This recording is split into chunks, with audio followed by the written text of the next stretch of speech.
On est en direct. Eh oui. Bienvenue à toutes. On se retrouve à l'atelier donc pour cette rentrée. Voilà, d'habitude on fait la rentrée en septembre, mais nous on fait la rentrée en février, rentrée de début d'année. Et je suis ravi de vous retrouver. Alors comme d'habitude, hein, les filles, on va attendre un petit peu que tout le monde se connecte au fur et à mesure. Je pense qu'on avait une dizaine de personnes aujourd'hui, donc on va voilà, vous laisser arriver tranquillement. N'hésitez pas à faire des petits coucous du coup, pour qu'on puisse entrer en relation. Et puis, donc, je vais présenter aussi des personnes qui sont avec moi. Et alors, du coup, on commence à se la péter un peu avec ces cours. Donc, à la réalisation, parce qu'on va vraiment dire aujourd'hui que c'est filmé et qu'elle me suit, c'est Audrey, qui est au service communication de l'Institut Bergonié. Donc, Audrey qui est derrière le téléphone et qui va réaliser cette émission. Voilà, on va dire comme ça maintenant. Ça va être très bien. Lisa, qui est derrière son écran d'ordinateur et qui va faire l'interface avec vous, puisque vous le savez, du coup, ce live ne vous permet pas de vous exprimer à haute voix, enfin en tout cas par la voix. On a fait déjà des essais et c'est vrai que c'est un petit peu compliqué quand on est nombreuses ou nombreux de le faire de cette façon-là. Donc vous pouvez tapoter sur votre clavier. Et Lisa, voilà, qui est déjà en train de tapoter sur le sien, elle va se connecter avec vous et fera la relation en direct. Et puis Lisa me fera des petits coucous. Donc Lisa, elle est en stage aussi au service communication de Bergonié.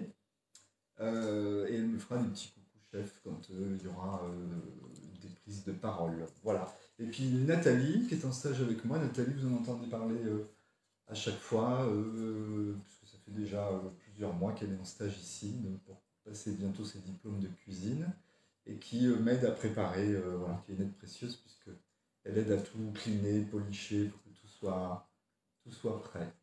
Lisa, beaucoup de filles connectées pour l'instant. On a 8.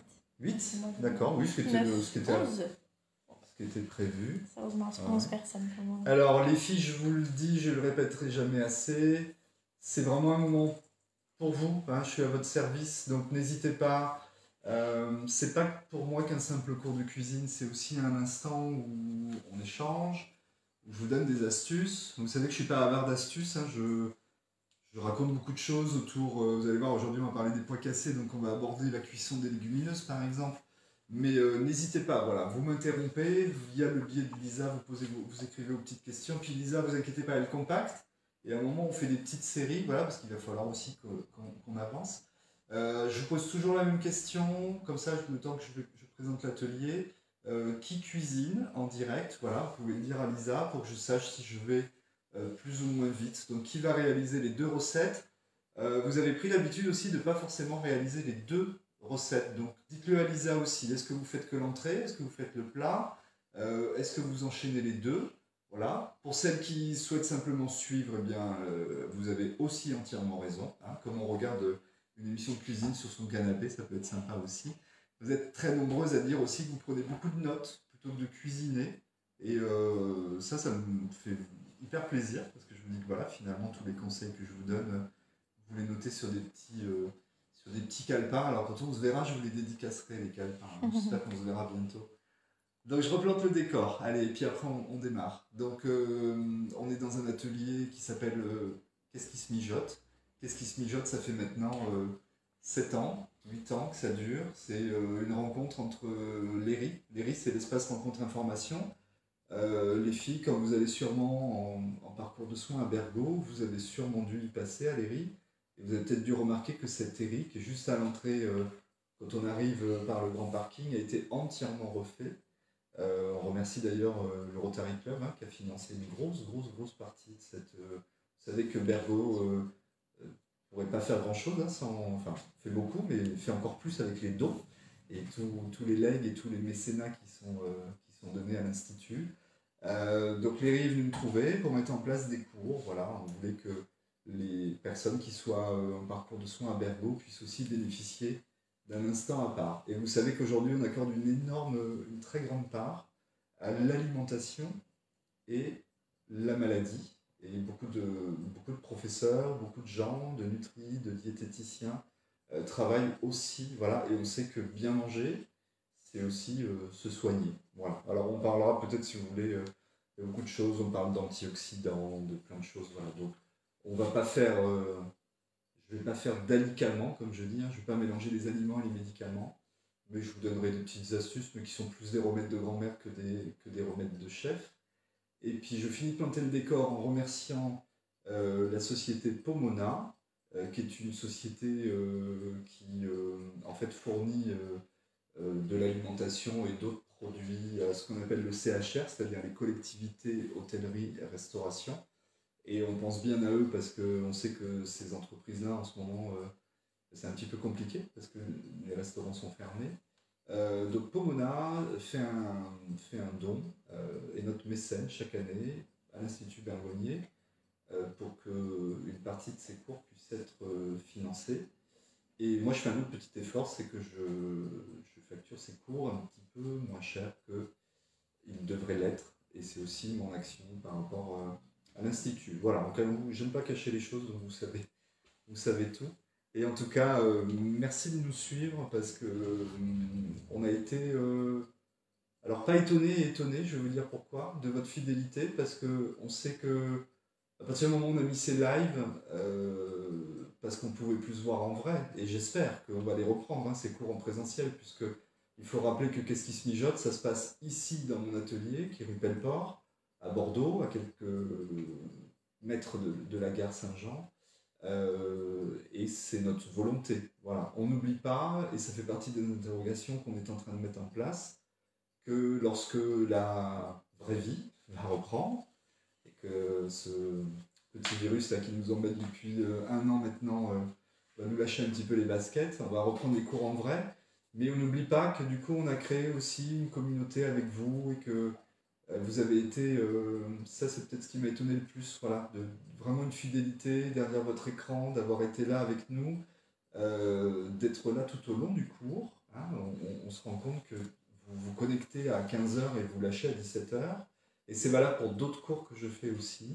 Et ça, c'est une grande, c'est une grande joie pour moi, effectivement, de dire que finalement, on le fait et ça aide, et on le fait pour vous. Hein, je ne le rappellerai jamais assez.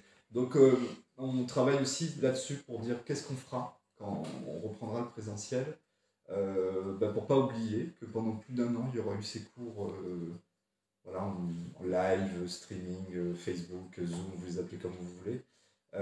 Et ne pas oublier celles qui ne peuvent pas se déplacer, ou temporairement, ou parce que voilà, le parcours de soins fait que on est un petit peu plus fragilisé, et que par exemple, une élève l'autre jour qui m'a dit « Mais chef, tu te rends pas compte, venir depuis le bassin d'Arcachon, quand on est en parcours de soins, c'est le bout du monde. » Voilà, des choses peut-être que je n'en avais pas forcément, nous non plus, réalisées, parce que voilà, ces cours en présentiel, on les a mis en place il y a longtemps, et c'est-à-dire ils étaient toujours bien remplis, avec beaucoup de listes d'attente, donc voilà, ça fait plaisir aussi. Allez, je vais démarrer, et du coup, Audrey va se balader au milieu des plateaux. Lisa, est-ce qu'on a pu savoir, du coup, si... Il y a des gens qui cuisinent en même temps que nous, il y a eu des réponses ou pas? Ok. Donc je relance les filles, dites-nous si vous cuisinez en même temps que nous. En tout cas, moi je vais cuisiner pour vous. Et du coup, pour celles qui cuisinent aujourd'hui ou plus tard, vous aurez donc le repas complet qui sera prêt. Je rappelle que du coup, on vous annonce toujours les cours à l'avance, les listes de courses à l'avance. Je fais un peu mieux mes devoirs hein, depuis la rentrée, où je donne, voilà, je ne donne pas à la dernière minute au service de com. Et vous avez ça dans l'onglet événements, vous avez un petit onglet à part, parce que souvent vous cherchez, on peut rappeler peut-être qu'il y a deux onglets, dans l'onglet discussion, voilà, parce que vous êtes souvent à demander, mais on ne trouve pas les recettes. Voilà. Donc moi non plus je ne les trouvais pas au début, rassurez-vous, on n'a pas tous l'habitude de Facebook. Donc dans l'onglet discussion de l'événement, créé spécialement pour ça, vous avez les fiches techniques. Et comme je dis, partagez-les autour de vous. Hein, ces recettes, elles sont faites pour bouger, pour voyager, et bon, il n'y a pas de grand secret non plus à l'intérieur. On commence avec deux choses. Donc, on va partir sur le plateau à droite pour toi, Audrey. On est parti sur des bouchées à l'arène. On va revisiter un petit peu. Alors, la bouchée à l'arène, les filles, c'est un prétexte aussi pour faire la béchamel, qui souvent vous pose problème. Qu'est-ce qui pose problème dans la béchamel? C'est les grumeaux. Alors, ça sera de l'histoire ancienne, vous allez voir. On va faire une béchamel sans grumeaux, et après, vous n'aurez plus jamais aucun souci. Il nous faut du lait. Pour celles qui seraient allergiques au lactose, le lait de soja, le lait de riz, enfin on peut remplacer par d'autres laits. Moi perso, le lait de soja, j'ai un peu de mal, mais c'est une histoire de goût. Hein. J'ai essayé tous les laits de soja possibles du monde, j'ai jamais réussi à en boire un, mais en tout cas si vous êtes fan ou si vous y arrivez, ça peut être remplacé. La farine, Audrey, tu peux montrer, c'est de la farine qui est un petit peu plus brune, parce que c'est de la farine en fait semi-complète, donc ça veut dire qu'elle a son son, voilà, elle a le son, c'est-à-dire le son, c'est l'enveloppe qui entoure. Vous entendez souvent parler de pain de son, c'est ça, c'est de la farine qui est complète ou semi-complète. Donc ça donne des béchamels qui ont un peu plus de caractère. Il nous faudra du beurre, bien évidemment, qui n'est pas sur ce plateau, qui est sur l'autre plateau, mais que je vais attraper. Les bouchées à la reine sont déjà faites, c'est aussi ce qu'on appelle des vols au vent. Traditionnellement, les bouchées à la reine, c'est avec des riz de veau, des champignons, voilà, des petites choses comme ça. Moi, j'ai choisi du saumon que je sortirai à la dernière minute. Et puis alors, je ne sais pas si vous avez un petit peu comme... voilà, moi j'ai des moucherons depuis une petite semaine à l'atelier. Je ne sais pas si c'est les beaux jours qui arrivent. Et d'ailleurs, les filles, si vous avez une solution anti-moucheron, je prends, hein, parce que je pique des crises de nerfs depuis une semaine. Citron, persil, piment d'Espelette. Dans le petit carré, c'est un ras el hanout, voilà, mélangé avec un petit peu de curcuma. Et on va bricoler autour de tout ça. Et puis du coup, on va passer sur l'autre plateau, où j'avais envie de revisiter une recette qui nous avait souvent tiré la langue dans les cantines quand on était petit. C'est le purée saucisse purée de pois cassés. Alors pour tout vous dire, il y a des rencontres à Bergognier où je vais des fois préparer des petits repas. Et donc la dernière fois, on avait une rencontre, une table ronde autour d'un sujet. Et je leur ai fait justement ce petit velouté de pois cassés qu'on appelle velouté Saint-Germain. Voilà. À partir du moment où il y a des pois cassés, ça prend l'appellation Saint-Germain. Le pois cassé, tiens, voilà, petite devinette, les filles, vous allez dire à Lisa, qu'est-ce que c'est le pois cassé à l'origine avant que ce soit ça? Quel légume c'est? Souvent on l'ignore. Alors carotte, navet, celui-là il est rigolo, il s'appelle le navet marteau. Je sais pas s'il y a un rapport avec les requins marteaux. Navet boule d'or, celui-là vous le connaissez, je l'utilise beaucoup. Le navet jaune aussi, qui est beaucoup plus sucré, beaucoup plus doux que les navets violets. Carottes, oignons, donc on dit oignons communs, hein, oignons de consommation courante, ce qu'on appelle les oignons oranges. Un petit peu de thym, un petit peu de laurier, de l'ail. La saucisse, moi j'ai pris de la saucisse de Montbéliard, c'est de la saucisse fumée. Je vous avais dit aussi de prendre ou des saucisses de canard confite, ou des saucisses de morteau, ou de la saucisse de Toulouse. La seule différence ici, c'est que celle-là, elle est déjà pré-cuite, un petit peu comme une charcuterie. Hein. On pourrait presque la couper en morceaux, vraiment j'ai cru à l'apéritif si on voulait.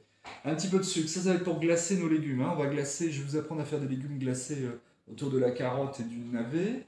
Et puis quelques herbes, quelques épices, un peu de baie rose, un peu de baie de genièvre, un peu de persil. Et puis une casserole qui est déjà prête ici avec de l'huile de pépins de raisin. Si vous n'avez pas de pépins de raisin, tournesol, arachide, ça fonctionne aussi. Une huile neutre en fait, simplement pour pouvoir faire votre cuisson.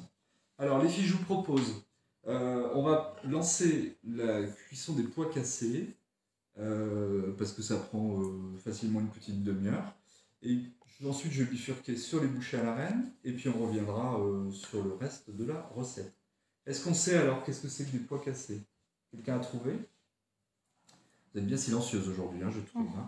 Hein. Les pois cassés au départ, alors ça porte bien son nom, hein, c'est pois cassés parce que si j'ai voulu les réunir, ils sont deux au départ, et ça forme un rond, en fait, voilà. Ça forme une petite boule comme ça, une petite bille, et effectivement c'est cassé en deux. Alors c'est pas cassé par principe mécanique, hein, ça se casse tout seul. Les pois cassés au départ c'est un petit pois, et c'est un petit pois qu'on déshydrate, voilà. Et du coup le petit pois, si vous l'ouvrez, vous vous rendez compte qu'il est composé de 2 cosses. Et donc en se déshydratant, il a gardé ce nom de pois cassé. Alors on le classe dans la famille des légumineuses, et là on va apprendre à éviter quelques bêtises. Alors dans les légumineuses on va retrouver des lentilles, corail, noir, vert, dupuis, tout ce que vous voulez. Il y a aussi celles qu'on appelle les belugas, qui sont des petites lentilles toutes petites, on dirait des grains de caviar. Allusion au caviar beluga, voilà, c'est pourquoi on les appelle, et c'est les plus chères des lentilles d'ailleurs. Le riz fait partie aussi des légumineuses, on va y trouver les pois chiches, enfin voilà, tout ce qu'on appelle des légumes secs, et je vous passe tous les haricots, mogettes et tous les autres petits légumes. Alors, il faut, pour certains, les réhydrater, par exemple c'est le cas du pois chiche. Pois chiche, on va faire tremper toute une nuit. Éviter, alors on pose souvent la question du bicarbonate. Perso, le bicarbonate, je l'utilise soit pour me blanchir les dents, soit pour écurer mes éviers ou ma salle de bain. Je n'ai jamais utilisé de bicarbonate en cuisine. On dit que ça rendrait les choses un peu plus digestes. Moi, je trouve que le bicarbonate, s'il est surtout mal utilisé, il abîme vraiment les produits. Donc, oubliez. Et puis surtout, on ne va pas abîmer la légumineuse. Alors, il y a un terme qu'on utilise en cuisine qui s'appelle nacré. Nacré, c'est imbiber une légumineuse d'un corps gras, en général de l'huile d'olive.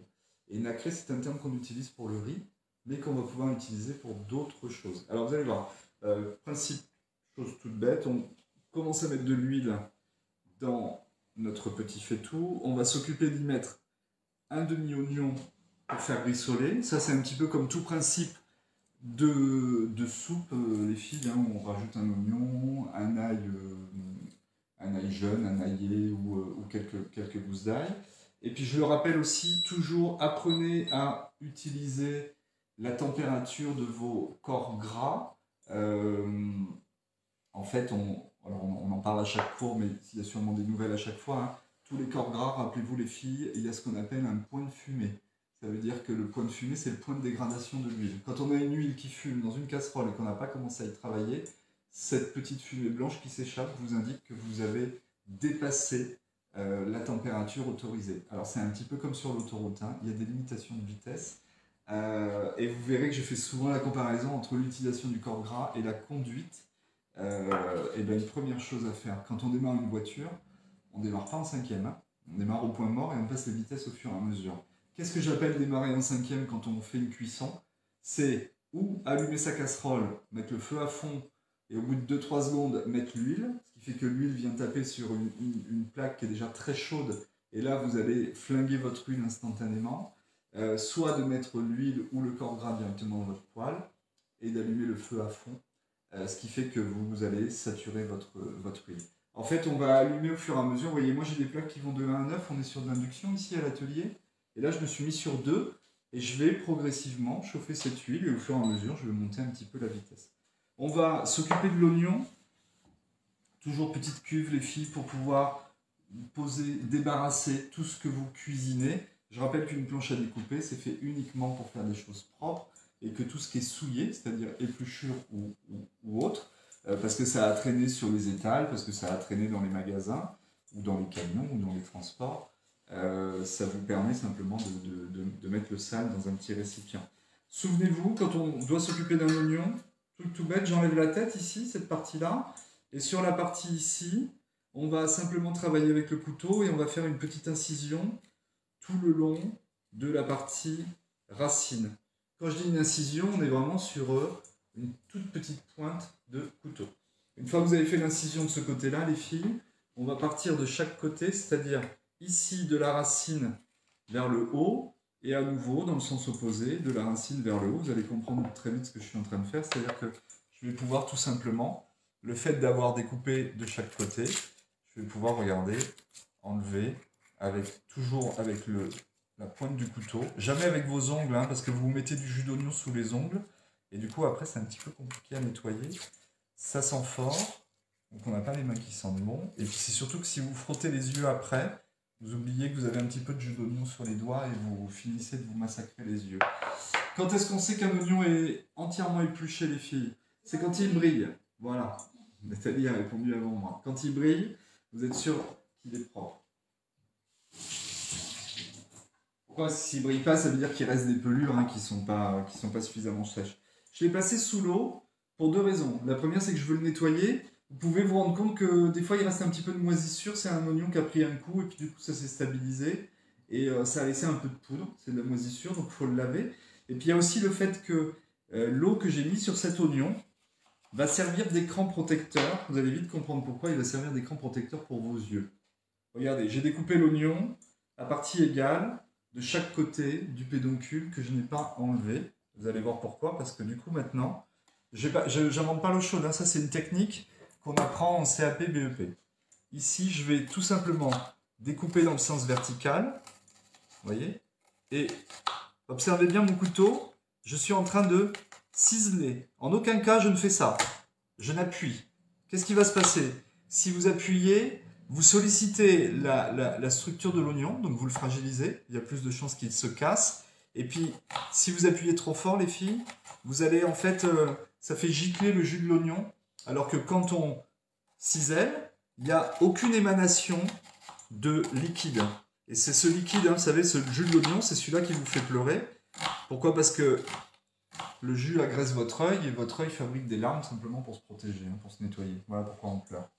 Donc on va ensuite on va utiliser tous les doigts comme ça, regardez. On met bien dessus, comme ça on tient bien la structure de son oignon. Et maintenant on va passer à l'horizontale. Voilà, ici. Je vais faire la même chose ici. Quand on fait de la décoration en cuisine, on peut faire ce genre de choses avec un oignon complet. Et quand on l'ouvre, en fait, ça fait une fleur, ça fait comme un nénuphar, c'est assez joli. Et regardez, maintenant ici, je garde mes doigts là. Et je vais changer, mettre un couteau plus fin. Regardez, et maintenant, j'appuie ici, tout simplement. Je cisèle, je continue de ciseler. Et regardez, j'ai un oignon qui est entièrement émincé, sans aucun problème. Alors, quand vous arrivez là, les filles, vous pouvez le mettre à plat et partir en découpe dans l'autre sens. Et puis hop, on remet à plat. Et vous allez voir qu'est-ce qui reste à la fin. Tac, tac, tac. Voilà, il reste le fameux pied, vous savez, qu'on n'avait pas découpé tout à l'heure. Voilà. Et là, on va faire la même chose. Donc, prenez bien cette méthode. Verticale, horizontale. Et puis après, regardez, hop, on défait 2-3 petits trucs ici. Et hop, on est bon. Et on jette le reste. Voilà. Alors, autre astuce, si vous voulez savoir comment bien utiliser votre corps gras, regardez, je vais mettre un tout petit peu de cet oignon dans ma casserole. Et vous avez entendu une petite chanson qui est arrivée en même temps. Ce fameux psh, ce rissolage, voilà. Ça veut dire que, du coup, et regardez, je triche pas, hein. Ici je vous dis que ça va de 1 à 9, j'étais sur 3. Là où la plupart d'entre vous, je suis sûr qu'à la maison, vous auriez déjà mis sur 7 ou 8.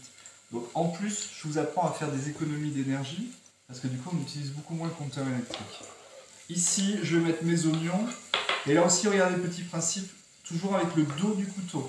Quand vous utilisez un couteau et que vous avez mis un certain prix dedans, là on est chez Arcos, c'est un entrée de gamme, on est sur un couteau à 8-9 euros. Ça fait 3 ans que je l'ai, il n'a toujours pas été aiguisé. Hein. Je n'ai pas besoin d'aiguiser tous les 4 matins.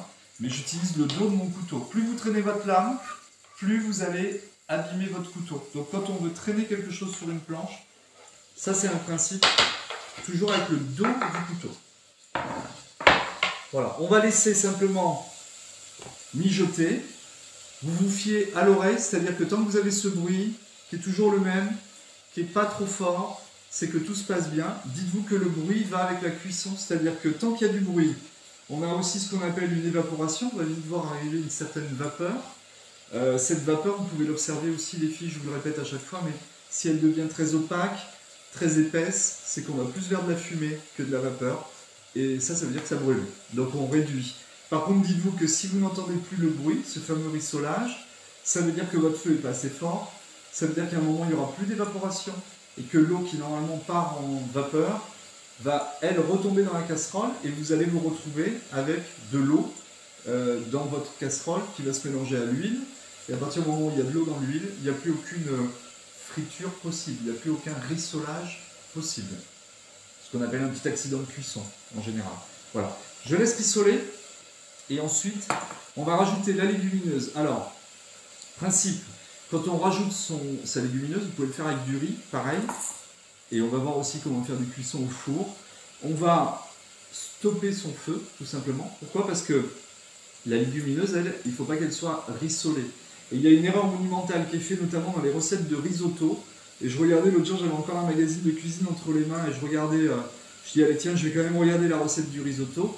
Alors ils vous disent de mettre l'oignon, de mettre le riz, et du coup de faire griller le riz, enfin voilà, de le faire mijoter dans la poêle, ce qui est une bêtise monumentale, parce que plus vous allez le faire griller, plus vous allez continuer de l'assécher, et ensuite il va avoir du mal, l'eau va avoir du mal à rentrer. Donc d'abord je fais ce qu'on appelle ma petite tombée d'oignon. Voilà, là c'est bon, on a un oignon qui a rissolé, donc on est tranquille. On va le laisser encore une minute ou deux. Ensuite j'éteindrai mon feu. Ensuite, je mets mes légumineuses, je vais les laisser 2-3 minutes dans cet oignon et dans ce gras, parce que du coup, ça va s'imbiber, et on va rendre la légumineuse poreuse. À ce moment-là, je vais la saler, la poivrer, et à ce moment-là, je recouvrirai avec 2 à 3 volumes d'eau. on reporte à ébullition et on va laisser mijoter facilement une quarantaine de minutes. Vous verrez qu'après le pois cassé est complètement défait et c'est avec ça, c'est ça qu'on va mixer et on va faire une petite texture entre la purée et le potage à peu près. Voilà. Voilà ici. Et pendant qu'on en est là, on va lancer ici notre ail confit. Alors ça c'est une recette que j'aime beaucoup faire et je vais vous montrer, je crois que j'en ai ici. Voilà, regardez ce que ça donne en fait. Une fois que... Alors là il est confit en dehors de sa chemise. Voilà. Alors celui-là il n'est même pas confit pour tout vous dire. Celui-là c'est de l'ail que j'ai mis dans ce pot cet été. Donc j'avais eu l'opportunité d'acheter un grand volume d'ail. Voilà, il y en a qui s'achètent des fringues, moi je m'achète des gros volumes d'ail d'été, j'ai que ça à faire. Voilà, c'est une opportunité que j'avais eue et du coup pour qu'il ne s'abîme pas, je l'ai mis directement en bocal et je l'ai recouvert d'huile d'olive. Là il n'y a aucune cuisson, il n'y a rien. Et regardez cet ail, ça fait depuis le mois de juillet qu'il est là-dedans. Donc après on va le ressortir au fur et à mesure et l'émincer pour ce qu'on veut ou mettre dans une cuisine ou autre. Alors là ce que je vous propose, c'est pas de faire de l'ail de cette façon-là, mais c'est de faire de l'ail confit avec ce qu'on appelle en chemise, c'est-à-dire avec sa gousse. Donc là, regardez, on va simplement casser ici la partie haute. Ça, c'est peut-être le truc le plus embêtant à faire parce qu'il ne faut pas abîmer l'ail. Il faut surtout le garder dans sa gousse. Donc ici, regardez, voilà. Dès qu'on en est là, on laisse comme ça. Celui-là, ça ne marchera pas parce qu'il s'est ouvert, mais on va tous les défaire. Pourquoi il faut garder la chemise? Parce que en fait, le principe, c'est de le faire cuire dans un bain d'huile avec des aromates. Vous allez voir, je vais vous donner un exemple, mais après, vous pourrez mettre ce que vous voulez dans cette huile. Et du coup, il va frire un petit peu à l'intérieur, mais le fait qu'il reste dans sa chemise, c'est comme si vous aviez une papillote. Donc du coup, à la fin, vous allez vous retrouver avec une gousse d'ail qui a été intégralement confite, mais qui est restée protégée par une enveloppe. Et quand vous l'ouvrirez, à l'intérieur, vous aurez une purée d'ail. Donc plein d'avantages, parce que l'ail, une fois qu'il est confit de cette façon-là, il devient totalement digeste. Voilà. Si vous avez comme moi des petits soucis à manger de l'ail cru, vous allez vous rendre compte que l'ail confit, vous pouvez en manger autant que vous voulez, vous pouvez le tartiner. Il n'y aura pas de souci au niveau de la laine, vous voyez ce que je veux dire. Et il n'y aura pas non plus de souci au niveau de l'estomac, puisque du coup on l'a débarrassé des principes actifs à partir du moment où on entame une cuisson. Vous pouvez le faire aussi, hein, de l'ail cru juste émincé, passer vite fait à la poêle dans un petit peu de beurre et d'huile d'olive, ne serait-ce qu'une minute, et vous allez vous rendre compte que quand vous le mangez, cet ail, ou quand vous le mettez dans une vinaigrette par exemple, ou dans un petit peu d'huile parce que vous voulez faire une marinade, mais vous allez voir que cet ail devient totalement digeste. Voilà, on n'a pas de problème de le remanger plusieurs fois dans la journée comme on dit. Alors, pendant qu'on fait ça, regardez, je montre à Lisa, regardez, je les ai pas du tout remués. Qu'est-ce que j'essaye de vous montrer aussi, les filles, c'est que on peut faire des choses en parallèle. Et si on est sur un feu médium, si on maîtrise bien, si on regarde... Moi, j'ai pas arrêté d'observer cette fumée, vous voyez, cette vapeur qui est transparente. Ça, c'est l'indicateur que tout va bien. Voilà. Maintenant, on éteint le feu et je viens rajouter l'intégralité de mes légumes. Donc là, je vous avais mis 200 grammes sur la recette. Et là, on a forcé un petit peu plus avec Nathalie, on a mis 250 grammes. On les met en une seule fois. Et vous allez voir, avec le pois cassé, c'est assez visuel. Vous allez voir le changement de couleur. Ça devient vraiment vert foncé, presque vert émeraude. Vous allez voir, là ils ne sont pas encore complètement nacrés, mais vous allez voir, ils prennent une très très jolie couleur. Donc, on va les laisser. Voilà, là maintenant je peux remuer. Je vous rappelle que j'ai éteint mon feu. Ça, aucun danger, hein. Il n'y a aucun souci. On rajoute du sel. Je ne sais pas si vous êtes équipé, je vous parle souvent de mes petites cuillères doseuses. Voilà, moi je sais que pour faire mon velouté de Saint-Germain, 2 petites cuillères comme ça suffit. Au moins vous apprenez à doser votre sel. Et on va mettre un petit peu de poivre du moulin. Là ici j'ai un petit poivre Sarawak, voilà, c'est une baie que j'aime beaucoup. Regardez chez vos épiciers les poivres, hein, les filles, Timut, Sarawak, il y a plein de petits poivres sympas. Et puis quelque chose que j'aime beaucoup, c'est les graines de coriandre. Donc ça fait partie de mes derniers investissements. Là, je me suis acheté des petits moulins en bois. Si vous devez... Moi, il n'y a qu'une marque que j'achète, c'est Peugeot. Peugeot, oui, comme les voitures, voilà, ils font des moulins aussi. Mais quand vous achetez un moulin Peugeot, les filles, et alors je fais encore un écran pub, hein, désolé, J'ai l'impression de faire une pub pour la télé. Vous achetez Peugeot? Non, mais vous en achetez un, c'est à vie, quoi. Voilà. Et puis après, vous passez à vos enfants, à vos petits-enfants. Ça reste dans la famille. Et regardez, hein, c'est exceptionnel. Hein. Et c'est mécanique. Hein. Ça sent bon, là, quand même.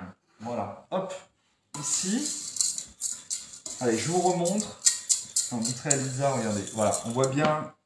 Vous voyez, on voit bien que ça attaque. Et là, c'est pas complètement translucide. Vous voyez, on voit bien qu'il y a encore une partie. Alors, pour le riz, ça va très vite, hein, parce que le riz devient transparent quasiment en 2 secondes. Même si les riz à risotto, hein, les riz arborio, les carnaroli, vous savez, ces riz ronds cassés, mettent plus de temps à devenir translucides. Alors, on oublie ça 2 petites secondes ici. Et puis là, je continue.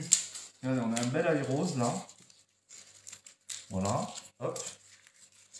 Gardez tout, hein, regardez, tout ça, on garde. Ça donne du goût en plus. Bon, ça, non, je le jette par contre. Voilà. Et je vais en prendre une autre. Alors, quand vous faites ça, faites-le en grosse quantité parce que ça cuit à peu près un quart d'heure sur le feu. Donc, tant qu'à faire, on le fait en grosse quantité. Et puis, c'est surtout que cette taille, moi, je le fais souvent quand j'ai acheté beaucoup d'ail et que je sens qu'à un moment, ça va vriller. Hein, parce qu'il y a une gousse qui a commencé à pourrir. Donc, ça veut dire que ça va entraîner tout le reste. Eh bien, je fais l'ail confit parce que du coup, vous le gardez dans des bocaux. Ça a que des avantages. Quand vous avez besoin d'ail, vous sortez, vous faites un petit plateau de fromage ou un brunch ou une viande. Hop, vous avez votre petite purée d'ail. Ça se mange aussi bien froid que chaud.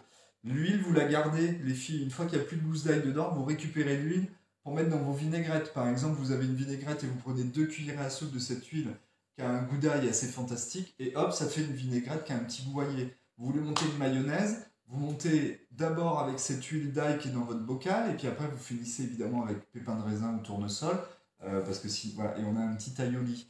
Et même si on veut faire le vrai aioli comme à Marseille, on prend les gousses d'ail comme ça, vous les ouvrez, vous récupérez la purée, vous la mélangez avec un jaune d'œuf et vous montez votre aioli. Et vous allez voir que là, je sais pas, des petits bulots ou un tourteau ou un petit plateau de fruits de mer, ça peut le faire. Alors regardez, je vais mettre tout. Pour l'instant, j'ai pas allumé mon feu. Je vais mettre toutes mes gousses d'ail. Ici. Voilà. Alors celle-là, je vais la mettre, on va voir, je vais vous montrer, mais celle-là, elle fonctionnera pas.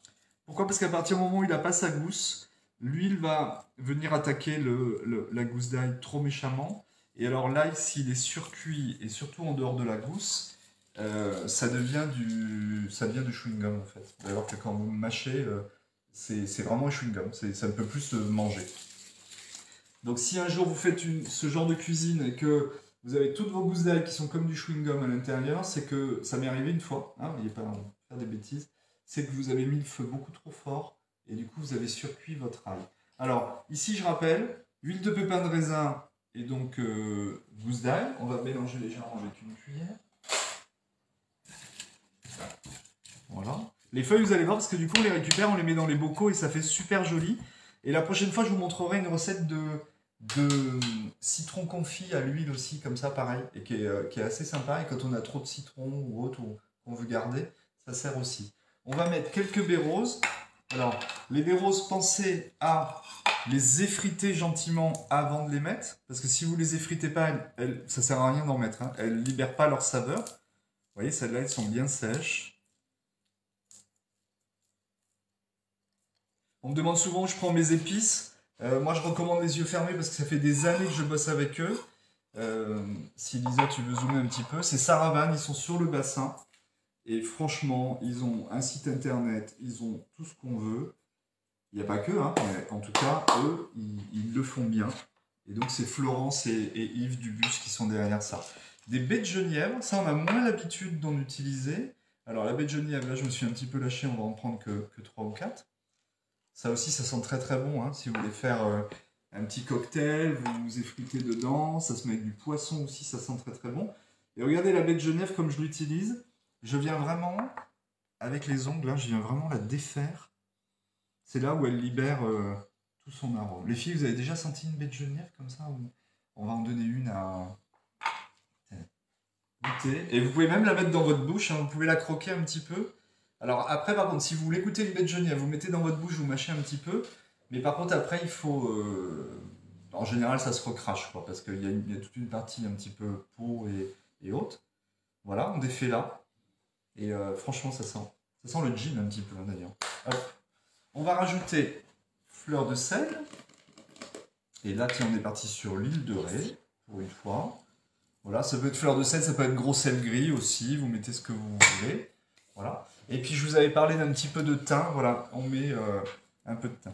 Alors, faites bien attention de mettre uniquement dans cette préparation des choses déshydratées. Hein. Si par exemple vous mettez du persil ou des queues de persil, mettez un petit couvercle parce que dès que vous allez mettre des choses qui ne sont pas déshydratées, c'est-à-dire qui contiennent de l'eau, on rappelle que l'eau et l'huile, ça ne fait pas bon ménage. Donc en fait, ça pète. Voilà.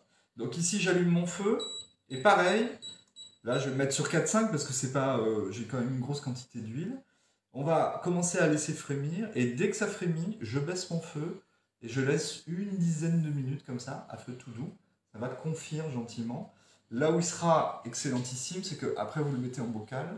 Et si vous attendez, alors ça peut se consommer dès le lendemain ou juste dans les minutes qui suivent, mais laissez-le une petite semaine, vous allez voir, il va se bonifier. Et là, vous avez un super ail confit. Alors, ça c'est fait. Ici, donc, on revient, et là, on a, regardez, complètement super. Ouais, comment le changement de couleur a opéré. Donc là, on est bien. On sait qu'on va pouvoir rajouter toute notre eau. Donc, on va recouvrir à fond. Je vais remettre sur le feu et on va porter à l'ébullition. Je prends par l'intermédiaire d'Audrey du coup quelques nouvelles de la toile. Est-ce qu'il y a eu des questions? Est-ce qu'il y a des petites réflexions? Une question pour vous.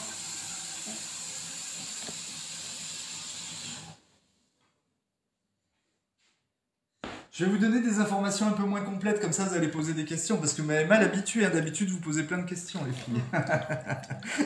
Allez, ici je porte à ébullition. Je vous rappelle que ici j'ai mis du sel. On va bien évidemment couvrir. On me parle souvent de l'écume provoquée par les légumineuses. Alors oui, ça peut faire un petit peu d'écume au-dessus. Moi perso, je ne l'enlève pas.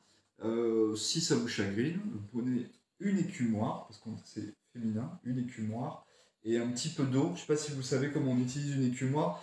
Un saladier dans lequel vous mettez de l'eau. Vous allez plonger votre écumoire dedans. Est-ce que j'en ai une? Voilà. L'écumoire, c'est ce genre d'ustensile. Hein, et on va plonger l'écumoire pour ramasser l'écume. Et souvent, vous avez du mal à vous en débarrasser parce que vous faites ça. Ça ne sert strictement à rien. Une fois que vous avez pris l'écume, vous allez dans votre saladier où il y a de l'eau. Hop, vous passez dans l'eau. Tac, et il ressort tout propre. Voilà. Et vous vous embêtez pas et votre écume, elle reste dans l'eau. Je pense que quand vous avez les pot-au-feu, des choses comme ça qui sont un petit peu plus compliquées à... Voilà, ou les blanquettes de veau, par exemple. Hein, le veau, quand on le met, il faut l'écumer effectivement très longuement. Alors moi, vous savez, ce que je fais, c'est même le blanquette de veau, on en fera une. Je l'écume même pas, je laisse l'écume. Et à un moment, au bout de 20 minutes, je mets tout dans une passoire, je lave ma viande. Et on est parti pour la cuisson de la blanquette. Donc ici, j'attends que ça se porte à ébullition. Je vais changer de feu du coup, je vais venir le mettre ici. Voilà, comme ça va se faire tout seul. Et puis ici, on va démarrer la fameuse béchamel. Donc on va partir sur l'autre recette. Nathalie, tu vas passer là-bas, comme ça tu vas me passer quelques ingrédients, s'il te plaît. Pas de questions du coup, on est bon là-dessus, je peux continuer? Ok. Alors, est-ce qu'on sait si les filles cuisinent en même temps, du coup? Elles n'ont pas répondu, donc je pense qu'elles regardent. Et pourquoi vous ne répondez pas, les filles? Donc du coup, ça veut dire que je peux avancer à la vitesse où je veux? Ok. Non, mais c'est pour pas laisser quelqu'un sur le bord de la route si je vais trop vite. Donc, s'il y en a qui cuisinent en même temps que nous, là, regardez, ça commence à faire des petites bulles. Voilà, donc on va laisser buller gentiment. Et dès que ça frémit, surtout, pas de surcuisson. Regardez, je vais de 1 à 9, donc je suis à 5. Donc du coup, on laisse cuire 10 minutes. Ici, j'ai mis à fond, j'ai utilisé le booster parce que je veux que ça boule le plus vite possible. Ensuite, je vais mélanger tout ça et je vais venir couvrir et on va laisser mijoter à feu doux facilement. Les pois cassés, ça, on peut aller jusqu'à 40 minutes, hein, facile, tranquillement. Essayez-vous la cocotte minute si vous voulez, mais suivez les indications de votre cocotte minute parce qu'il ne faudrait pas brûler les pois cassés, c'est arrivé assez souvent. Voilà. Et puis on part sur la béchamel. Alors pour faire une béchamel, j'ai besoin de beurre. J'ai besoin de farine, regardez c'est magique, je tends la main et j'ai un bol de farine qui arrive dans ma main. J'ai besoin de lait s'il vous plaît. Ça c'est la base. Ensuite évidemment vous allez customiser. Alors moi je prends du lait entier en général. Déjà je trouve que dans le lait entier, il n'est pas si entier que ça parce que Bah, malheureusement, on a souvent. Enfin, moi, j'arrive pas à trouver de lait cru ici à Bordeaux. J'arrive quand même à trouver du lait assez sympa, mais c'est vrai que dans les grandes surfaces, c'est pas la panacée. Et ne parlons pas du lait écrémé ou complètement. C'est ça, il y a demi-écrémé et complètement écrémé. Alors, complètement écrémé, bah, prenez de l'eau et broyez de la craie dedans, je trouve que ce sera peut-être meilleur, mais en tout cas, ça n'a aucun, enfin, pour moi, ça n'a aucun sens. On part sur les bases. Alors, ça peut être la maïzena aussi, si vous êtes allergique au gluten. Je rappelle, la maïzena, c'est du maïs, hein, c'est une fleur de maïs ou farine de maïs, donc ça peut marcher. Et puis on peut se dépanner avec d'autres farines aussi, farine de pois chiche, enfin voilà, amusez-vous avec ce que vous voulez. Pour que ça s'appelle béchamel, c'est forcément farine, beurre et lait. Sinon, ça s'appelle pas béchamel. Après, ça c'est la base de la cuisine française, mais après vous changez, vous switchez comme vous voulez. On va parler 2 petites minutes de ça aussi pendant que ça fond. Alors, en général, c'est ce qu'on appelle un temps pour temps. On va mettre à peu près 30 grammes de beurre, 30 grammes de farine, ça c'est le temps pour temps, c'est-à-dire exactement les mêmes quantités, et à peu près un demi-litre de lait. Ça c'est la quantité. Ce que j'essaye d'apprendre la plupart du temps, c'est que vous fassiez la béchamel un peu au pifomètre. Hein, c'est pas la peine de sortir tous les ingrédients. Donc très important, faire fondre son beurre. Et regardez, je suis sur 1. Hein. Chez vous, vous avez déjà mis à 7 ou 8. Hein, vous baissez les feux. Voilà. Le beurre, il y a 2 façons de le faire. On va le faire complètement fondre. Vous pouvez le transformer un petit peu en noisette, ce qui va donner un goût encore plus particulier à votre béchamel. Noisette, c'est juste faire une surcuisson. C'est-à-dire que quand il est fondu, vous montez un petit peu votre feu et vous allez légèrement, comme on dit, on joue avec le feu, vous allez légèrement le brûler et il va devenir noisette. C'est avant que vous ayez ce qu'on appelle un beurre noir, qui là est plutôt pas trop conseillé pour la santé. Et ensuite, on va rajouter la farine et on va faire une masse assez homogène. Souvent, la première des bêtises qu'on fait, c'est que on a tendance à mettre beaucoup trop de farine. Donc, si vous avez déjà le beurre et la farine mélangés et que vous avez déjà des petits grumeaux, c'est que vous avez mis trop de farine. Donc, vous pouvez rectifier en rajoutant un petit peu de beurre. Et en général, ce qu'on dit, c'est que pour qu'une béchamel soit réussie, on va chauffer le lait d'un côté et on va verser du lait tiède déjà directement sur la préparation. Ce qui fait que du coup, on va amalgamer très vite la préparation, ce qu'on appelle un roux, hein, le mélange de beurre et de farine. Et on va obtenir une sauce sans grumeaux. Alors moi, en général, je ne fais pas forcément préchauffer mon lait au préalable, je mets tout d'un coup. Et vous allez voir que si vous mettez votre feu à fond et que vous battez bien, on va juste aller bien chercher, vous voyez, votre fouet, il a toujours un peu des parties un petit peu plus comme une excroissance ici. On va vraiment aller chercher dans les coins, parce que souvent vous avez de la farine qui se met sur le bord, et c'est celle-là qui vous fait les grumeaux après, hein, parce que vous avez mélangé, et puis quand vous allez chercher, il y a une partie de la farine qui n'a pas été prise en compte. Alors on peut regarder ici, Audrey, Lisa, pardon. On voit bien, vous voyez, cette écume-là, moi je la laisse. C'est pas quelque chose qui est souillé, c'est pas quelque chose qu'il faut dépouiller, comme on dit. Hein. Quand on nettoie une sauce, on dit qu'on la dépouille. Voilà. Et après, là, j'ai mis vraiment une très grosse quantité d'eau, parce que mes pois cassés ils vont épaissir. Toujours pareil, vous allez voir, avant de mixer, on va retirer une partie du liquide. Ça, c'est quelque chose que je fais très souvent. C'est-à-dire qu'au lieu de mixer directement la totalité de la préparation, pour vous rendre compte après que du coup, il y avait trop d'eau dans la soupe, et que du coup, vous avez tout mixé, et que du coup, c'est trop liquide, qu'il faut faire cuire une patate, ou il faut rajouter des trucs, et bien là, vous allez tout simplement rajouter de l'eau après si c'était trop épais, vous rajoutez de l'eau, et si c'était pas le cas, bien, ce liquide de cuisson servira à faire d'autres choses, parce que du coup, c'est un petit bouillon de légumes aussi. Voilà, je remue bien au fond pour être sûr que ça n'est pas collé. Très important. Vous voyez, avec les spatules, on vient vraiment passer tout au fond. Je rappelle que là, il y avait de l'oignon, des pois cassés, tout simplement. Et on va couvrir ici et on va laisser mijoter. Ici, regardez, je vais passer en vitesse de croisière, c'est-à-dire que là, ça bubule. Et il ne faut pas que ça bubule de plus. Donc, je vais descendre d'un cran. Et là, je vais mettre ici une douzaine de minutes. Voilà. Donc, je mets mon minuteur et comme ça, ça va cuire tout seul. On revient sur le beurre. Vous voyez, on fait des choses simplissimes, mais il y a tellement de choses à dire. Et vous savez, moi, ça fait 11 ans que je donne des cours de cuisine à Bordeaux. Au début, je me suis demandé ce que j'allais raconter dans mes cours, et finalement, c'est vous, les élèves, qui avez, à force de poser des questions, qui m'avez fait étoffer mon discours. Quand on connaît bien les ingrédients, quand on connaît bien les techniques, quand on connaît bien les bases des recettes, on devient le roi du monde, parce que du coup on peut faire toutes les recettes qu'on veut. Hein, souvent quand je démarre, j'ai des enfants aussi le mercredi, quand je démarre avec eux et je leur dis combien de recettes tu connais? Ah, je connais 3 recettes, moi chef 12. Et je leur dis mais est-ce que tu sais faire un roux? Est-ce que tu sais ça? Voilà, parce que connaître les techniques, ça vous ouvre les portes de toutes les recettes du monde. Je vous donne juste un exemple. Vous ne savez pas par exemple comment on cuit une chayotte, ce qu'on appelle un chouchou, une christophine, c'est les pommes de terre qu'on trouve par exemple à La Réunion, à la Martinique.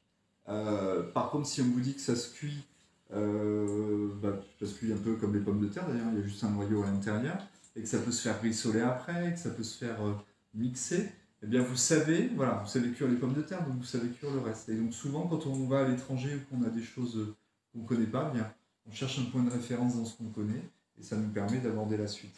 Voilà, quand je vous disais je baisse d'un point, même plus, hein, regardez, de 5, je vais passer quasiment à 2, pour avoir vraiment, j'insiste, un frémissement ultra léger. Voilà, regardez, je descends à 2 parce que je veux que ça se stabilise.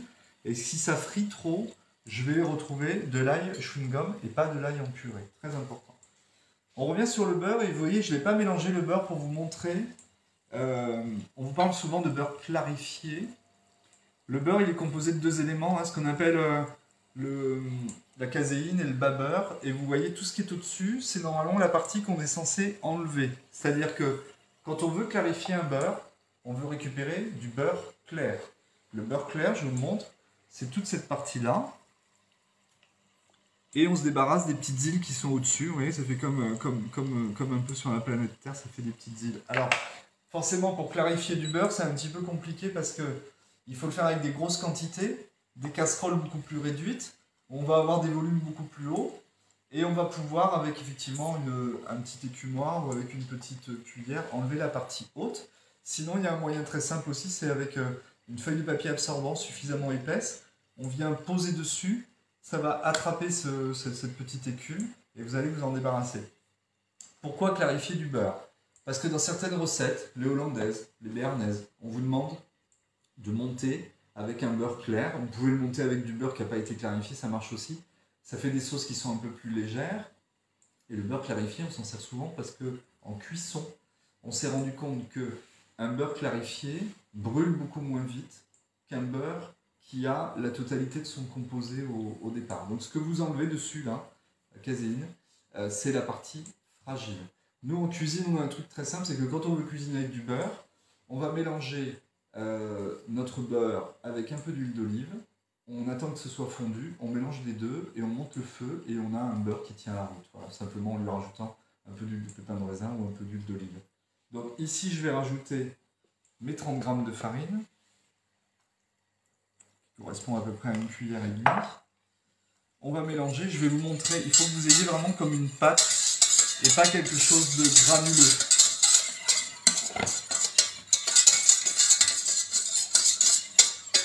Et bien mélanger. Vous voyez, là, je vais en remettre un tout petit peu et encore, je ne devrais pas, mais ça, c'est une manie. Voilà. Hop, regardez, là, on est bon. Alors là, on peut saler sa béchamel, si on veut. Moi, je vais saler très gentiment, parce que je vais rajouter du fromage de chèvre, après, vous allez voir. Et du coup, le fromage de chèvre, il est déjà salé. Voilà. Et on peut poivrer. Voilà.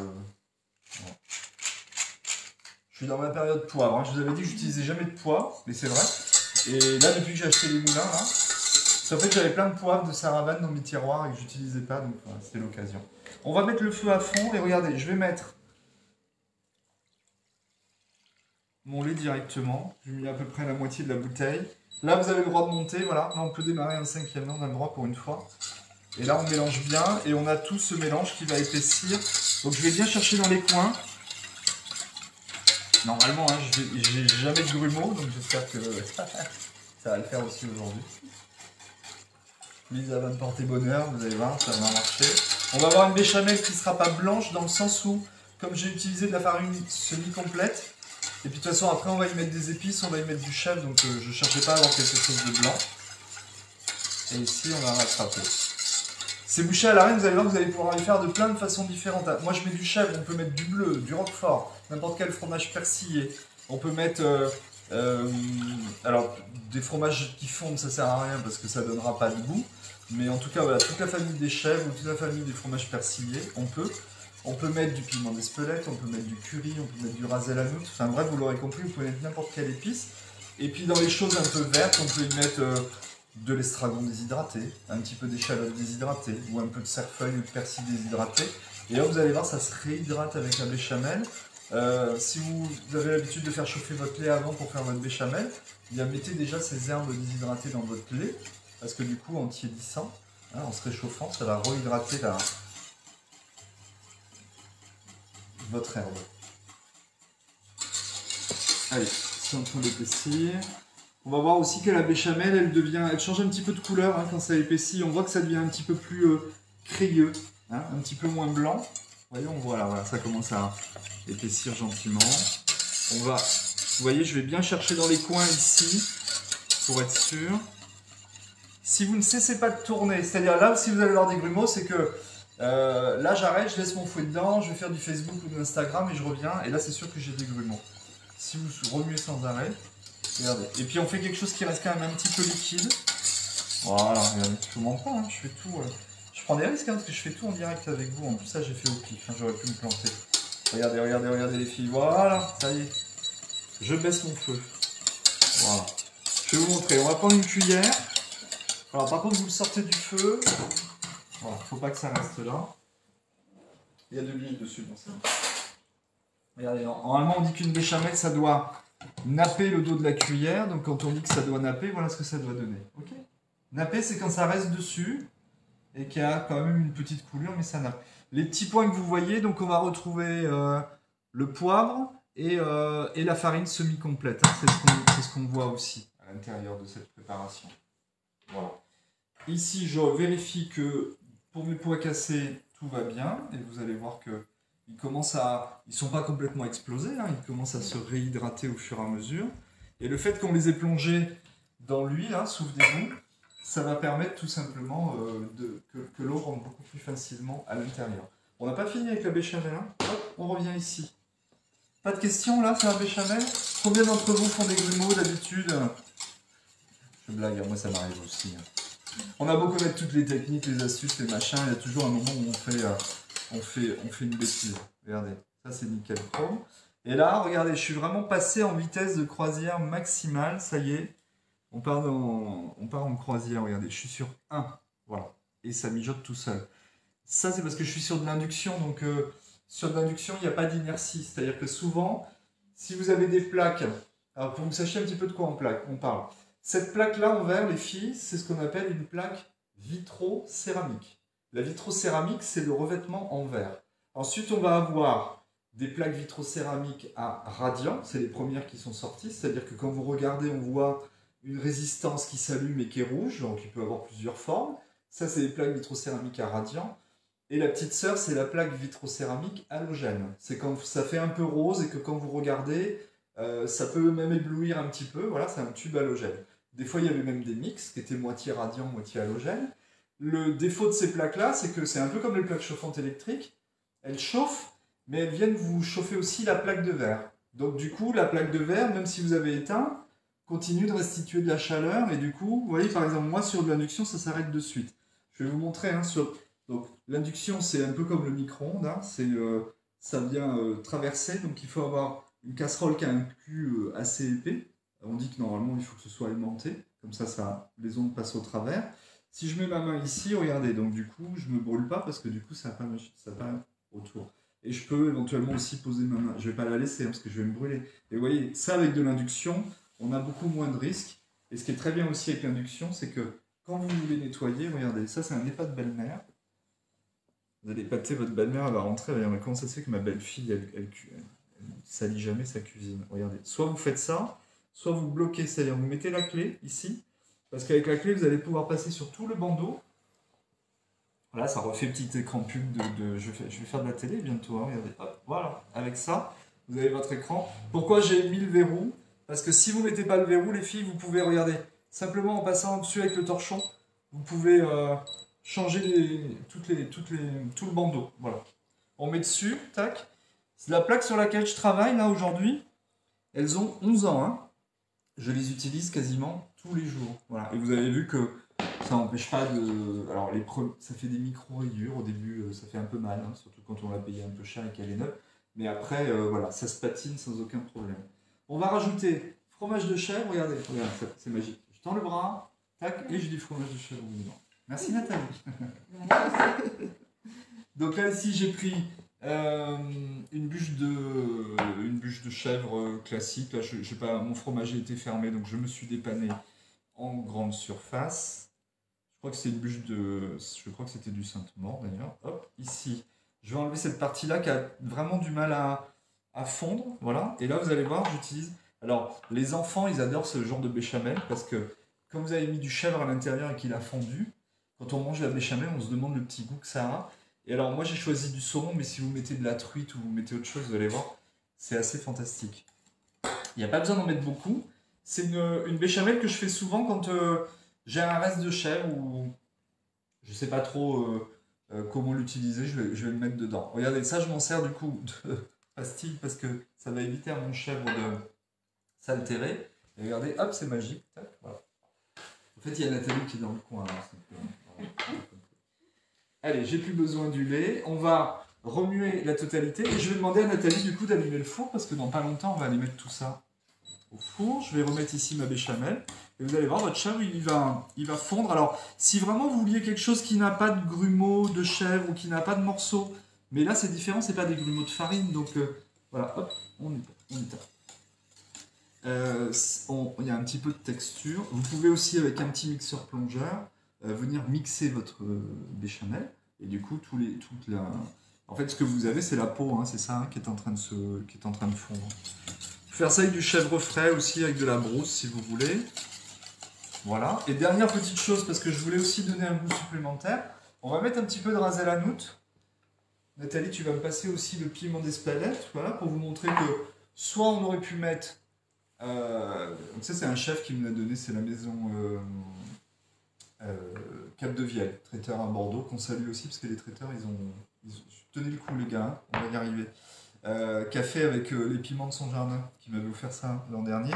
Et sinon, on peut mettre aussi, voilà, moi j'ai envie de quelque chose, j'ai envie de voyager, Maroc, Tunisie, voilà, hop, on est bon.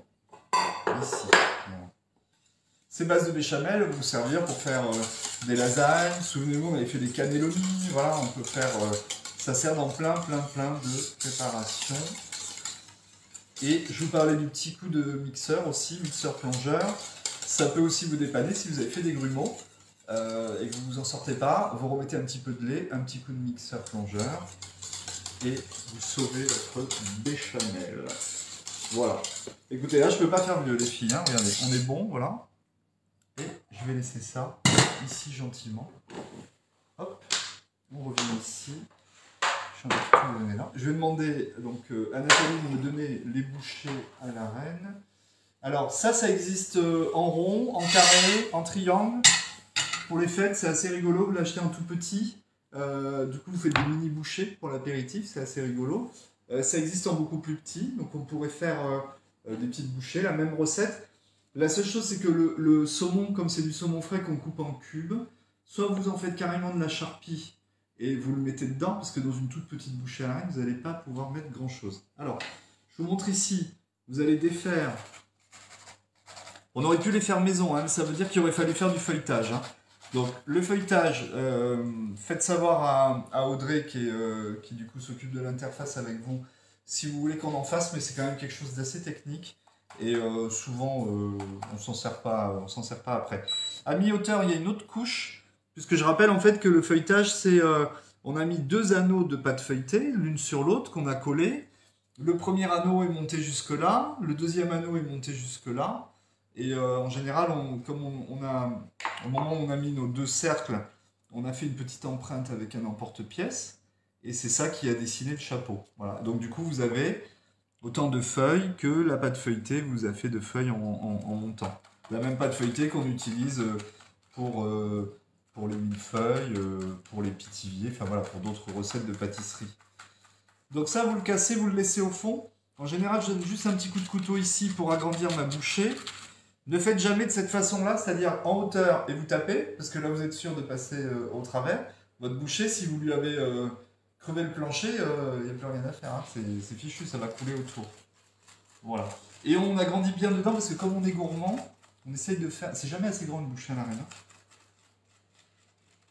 Voilà, je vais vous montrer, là, on agrandit bien autour. Ce qui fait que là, je vais vraiment avoir de la place au fond. Voilà. Bien souvent, on oublie de faire de la place. Donc pensez bien ça. Alors sur cette recette-là, voilà, il est 4 heures, on a quasiment terminé. Donc on peut faire les bouchées classiques, vous allez mettre des petits lardons, vous allez faire à la poêle et garder votre béchamel au chef, parce que lardon et béchamel au chef, ça donne pas mal. Je vous dis, vous pouvez mettre du curry. Si vous êtes fan de plutôt de choses fumées, truites fumées, saumon fumé, coupé en petites lamelles avec de la ciboulette, toujours pareil dans la même béchamel, ça fonctionne aussi très bien.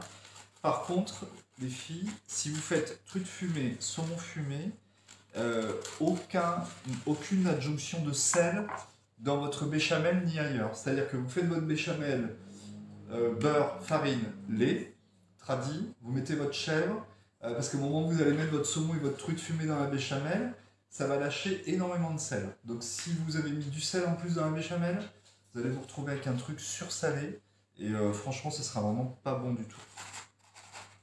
On va ici continuer de la même façon. Alors après, Nathalie n'est pas au courant, mais je vais la faire bosser parce qu'il y en a 3 autres à faire. Il faut savoir qu'ici, les filles repartent avec une partie de ce qu'on a préparé. Voilà, c'est mon petit cadeau à la fin. Donc si je veux qu'il y en ait pour tout le monde, il faut qu'on en refasse. Donc Nathalie, tu vas nous faire là-bas 3 petites tranquillou. Voilà, moi je vous l'ai montré ici pour ces 3-là. Vous voyez, je vais les remettre ici. Je vais tout te passer, t'inquiète pas. Oui, tu peux venir chercher directement. Et on va s'occuper du saumon. Donc je vais récupérer. Donc je rappelle, béchamel, les petites bouchées ici. On va donner un couteau à mademoiselle. Voilà. Et moi je vais m'occuper du saumon. Alors ce que j'utilise ici, c'est un tiroir réfrigéré. Hein. Voilà. Ici on a une partie basse pour les légumes et là. Vous avez été assez nombreuses la dernière fois de vouloir sortir des choses de là en me demandant pourquoi je gardais du saumon dans un tiroir. Voilà, c'est complètement froid. Hein. Mais je suis tellement... Enfin, comme ça fait 11 ans que j'ai ce frigo-là, je n'ai pas forcément pensé. Ici, ça mijote, tout va bien. Toujours pas de questions? Bon, je ne demande plus, je n'aurai pas de questions aujourd'hui. Bon, c'est comme ça.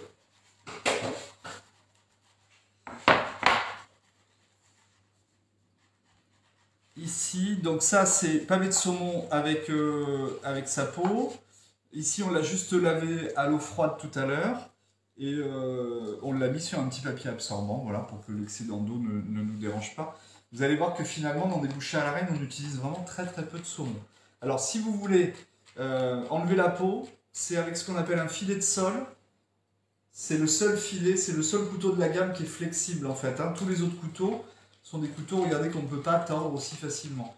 Pourquoi il est flexible? C'est pour pouvoir passer simplement... Alors, je ne peux pas le tordre, hein, mais pour passer à travers les peaux. Regardez, je vais partir d'ici directement et je vais aller vers l'extérieur. Voilà. Du coup, là, vous pouvez faire un sac à main avec. Hop. Ou des chaussures. Hein. Vous savez que le cuir, on récupère le cuir hein, maintenant de tout ça pour faire des objets. Voilà. Et ici, on a une petite arène. Donc là, je vais vous montrer... Ça, vous pouvez acheter aussi ce qu'on appelle une pince à désarrêter, qui nous permet d'attraper ici, tout simplement. Là, on est bon, là, on est bon, là, on est bon. Et il est fermé. Je crois que j'en ai vu passer une autre quelque part ici. Non, il n'y avait pas. Ok, et là, de toute façon, on va couper tout simplement petits morceaux.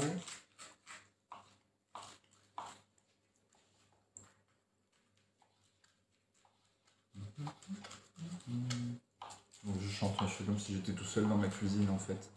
Allez, petit carré. Ça on le cuit pas les filles, hein. On le met directement avec la béchamel, on remplit nos bouchées. Et regardez, c'est tout petit, hein, donc ça va cuire directement dans le four. Est-ce que du coup le four est allumé, chaleur tournante, 180 degrés, voilà, si vous êtes en train de cuisiner en même temps que nous. Alors, oui et non les filles, si vous avez prévu et que vous êtes en train de cuisiner, et que vous avez prévu ça pour ce soir Ce que je vous conseille pour l'instant, c'est peut-être de laisser la béchamel. Vous pouvez mettre le saumon à l'intérieur et de remplir, puisque donc il est 4 heures. Je pense que vous ne passez pas à table avant 7h, 7h30. Qu'est-ce qui va se passer? Si vous mettez votre béchamel trop tôt, vous cuisez, donc il faudra les réchauffer. Donc ça risque de défraîchir un petit peu la chose. Mais par contre, si vous ne les cuisez pas maintenant, vous allez avoir votre feuilletage qui va complètement se détremper. Et d'ailleurs, quand vous achetez des bouchées à la reine chez le traiteur, le top du top du top, ce serait qu'ils vous vendent la bouchée à la reine d'un côté et la préparation de l'autre. Il y a juste que vous vendre ça tout seul, ce serait hyper fragile parce que ça arriverait cassé à la maison. Et que le problème des préparations d'à côté, c'est que les béchamels, elles ont tendance à se refiger. Donc il faudrait presque la prémouler pour aller la mettre dedans. Vous imaginez, c'est super compliqué. Donc voilà pourquoi ils vous le vendent. Mais ils essayent de faire ça le jour même pour que ce soit le moins défraîchi possible. Voilà. Je finis avec mon saumon qu'on va mettre dedans. Ou pas, vous allez voir, on peut aussi remplir directement. Nathalie, donc du coup tu vas sortir, on a préparé une plaque à rôtir, la plaque du four avec un petit papier sulfurisé dessus. On va demander à Lisa voilà, de se décaler légèrement et tu vas poser la plaque directement sur le plan de travail parce qu'il faut qu'on remplisse nos bouchées.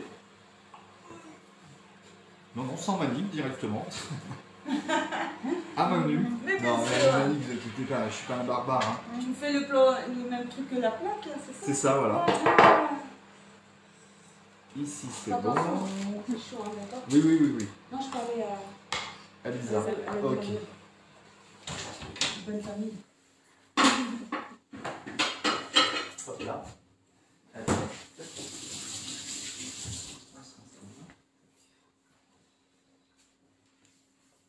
Alors regardez, ici, rien de compliqué. On va récupérer. Alors la plaque, on va peut-être la faire glisser un tout petit peu par ici, s'il te plaît, Nathalie.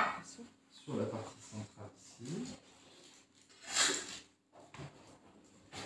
On va prendre. Alors ça, les filles en cuisine, ça s'appelle un pochon. On appelle ça souvent une louche, mais en fait, les petites louches, c'est des pochons. Voilà, ça sert pour les sauces et autres petites choses. Donc ensuite.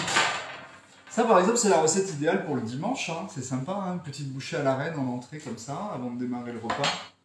Enfin, démarrer le repas parce que c'est déjà une jolie entrée. Voilà. Vérifiez aussi, là, moi, j'ai pas vérifié parce que j'ai l'habitude, mais vérifiez les filles aussi vos assaisonnements. C'est-à-dire, alors, aujourd'hui, c'est plus, enfin, ça n'a jamais été d'ailleurs, hein, le doigt dedans. Hein, parce que moi, je me suis battu contre ça, mais une petite cuillère, vous goûtez. Vous attendez que ça refroidisse, hein, déjà pour pas vous brûler. Il n'y a rien de pire que de se brûler la langue ou les lèvres ou les papilles. Mais aussi parce que si c'est trop chaud, vous n'aurez pas la pointe de sel. Hein. En fait, on identifie beaucoup mieux le sel, le poivre, quand on a quelque chose à température ambiante. Tout ce qui va être trop froid ou trop chaud fait qu'on a du mal à vérifier voilà, le sel. Et puis je pense aussi, pour celles qui peuvent être en traitement et dont les goûts peuvent être altérés, je ne fais pas toujours la relation avec la maladie, mais là on peut la faire, et que les goûts sont altérés, vous verrez que si vous laissez tiédir un petit peu, vos papilles vont réagir beaucoup mieux que si c'était chaud. Voilà. On va commencer à remplir. Alors vous voyez, on ne peut pas en mettre des masses, mais vous allez voir, moi je fais un truc après, c'est que je sers les bouchées à la reine, et quand mes invités en sont à peu près à la moitié, je dégaine ma casserole où il reste de la préparation et je leur propose de re-remplir leur bouchée. Et là, ils sont super contents. Et là, ils sont super contents. Alors, la plupart du temps, ils ne re-remplissent pas parce qu'ils me l'ont déjà défoncé avec le couteau. Mais j'arrive avec ma casserole et je leur reverse à nouveau de la béchamel dessus. Donc, en général, ils sont plutôt contents. Ici, regardez, on va prendre notre saumon. Alors, ce qui est très sympa aussi, c'est de rajouter, par exemple... c'est ce qu'on va faire là, un petit peu de persil. Avec l'estragon, c'est très très bon aussi, estragon frais ou déshydraté, qui va très bien avec le petit ras el hanout qu'on a mis et avec le chèvre. Voilà, ça marche très bien aussi. On peut faire intermère, hein, on aurait très bien pu imaginer du saumon et des lardons. Hein. Ou du saumon et du bacon, ou du saumon et des petites lanières de Bayonne. Regardez, j'avais un pavé. Hein.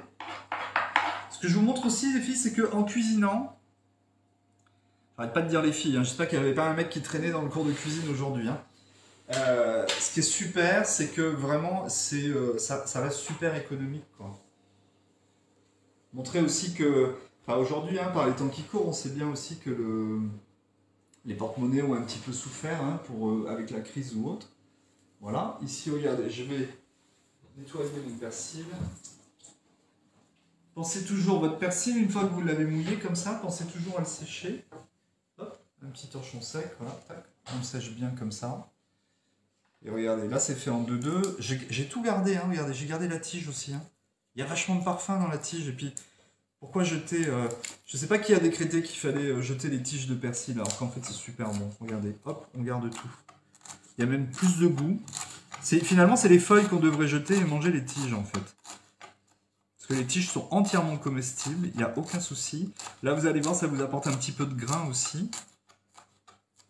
Souvent, quand je fais mes vinaigrettes ou autre, ou que je mets du persil, les gens me demandent ce que j'ai rajouté en plus. Je dis, bah, du persil.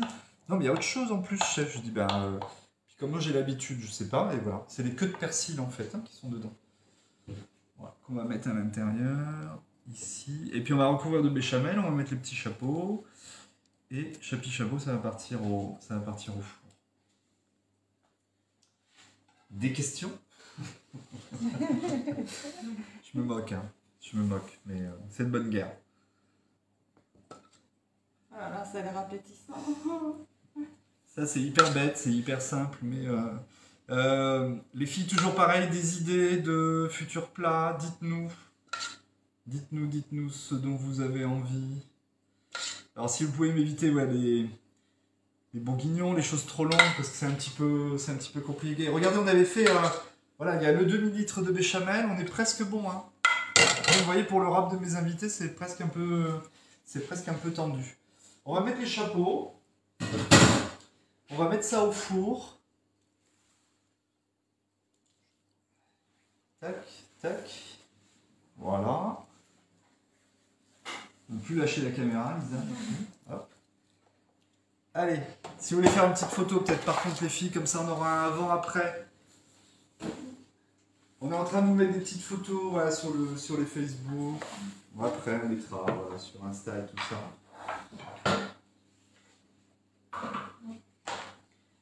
Allez, il nous reste à glacer. Regardez, là il me reste un petit peu de persil, du coup on va pas gaspiller. Je vais le mettre ici, on va venir vérifier. Hein. Je mets un petit coup de nettoyage sur ma planche.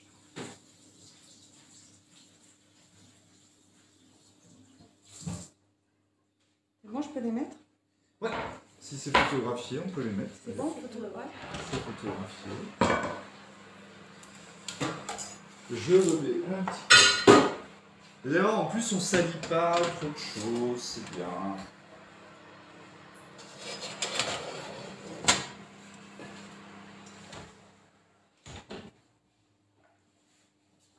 Et on a un beau soleil aujourd'hui à l'atelier. C'est pas gagné ce matin. Du tout.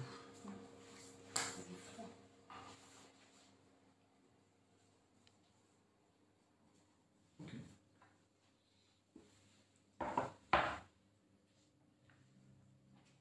Donc les bouches à laine sont parties au four. Ici, je laisse un tout petit peu refroidir et je vais vous montrer. Regardez, ici c'était l'ail, on a laissé une dizaine de minutes. Là, je vais vous montrer après, on va voir quelle souplesse ça a à l'intérieur. Là déjà, vous n'avez pas l'odeur, mais ça sent merveilleusement bon. Et je vous le rappelle, cette huile-là qui s'est complètement imbibée d'ail, elle peut servir pour les vinaigrettes, pour monter des mayonnaises, ou simplement pour mettre dans une poêle, hein, parce que vous voulez démarrer une cuisson. Et plutôt que d'avoir un ail à découper, eh bien, le tour est joué, c'est déjà prêt. On va jeter un coup d'œil sur nos pois cassés, qui doivent être pas mal du tout déjà. Regardez, là on a une quarantaine de minutes. Alors, en général, ce qu'on peut faire, c'est un petit coup de...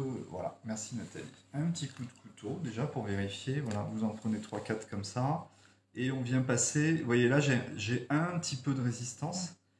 Donc, on n'est pas encore tout à fait cuit. Parce qu'il n'y a rien de pire que un velouté de pois cassé que vous allez mixer. Et du coup, il reste une partie granuleuse qui n'a pas cuit. C'est comme manger du riz cru, hein. C'est vraiment, c'est pas bon du tout. Voilà. Pois cassés, je rappelle, un petit paquet de pois cassés, 500 grammes, ça doit coûter 1,60 € et encore je suis large, hein, et des brouettes, donc des choses assez économiques Donc là, on va revisiter effectivement avec la saucisse. Alors, ici, je vais récupérer Lisa, voilà, les petites saucisses de Montbéliard ici. Pas besoin de matière grasse, hein. Là on est sur des choses qui ont déjà confit.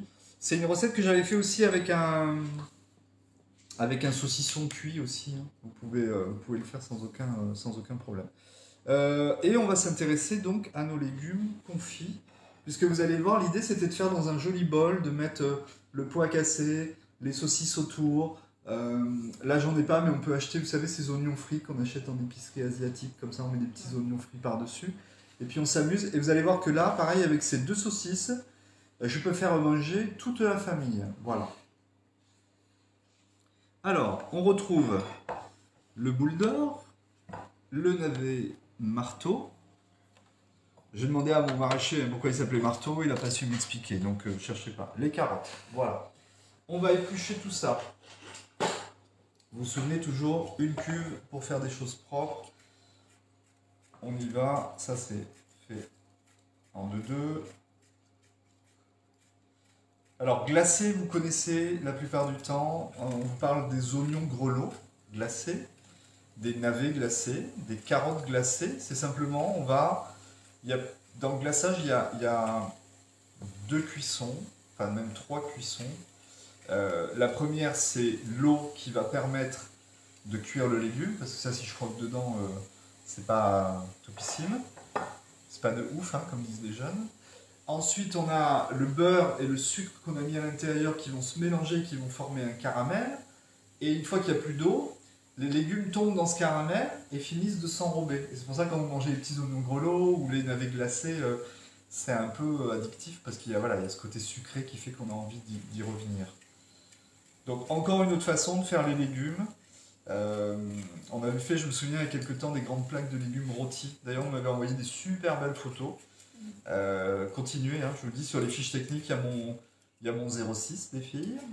Je suis marié. Et il y a le four, il y a le four, je dis n'importe quoi. Je parlais des légumes au four. Il y a les mails.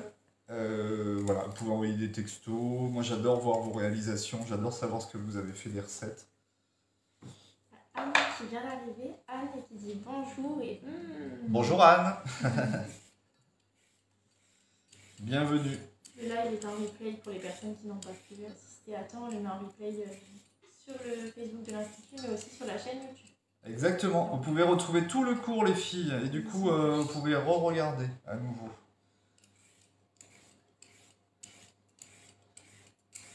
On fait la même chose avec les carottes. Alors l'autre jour, on a fait un cours, et donc, je crois que c'est Séverine ou Sandrine, qui a emmené ça directement chez ses voisins. C'est assez rigolo. Elle a fait toc toc toc, cadeau.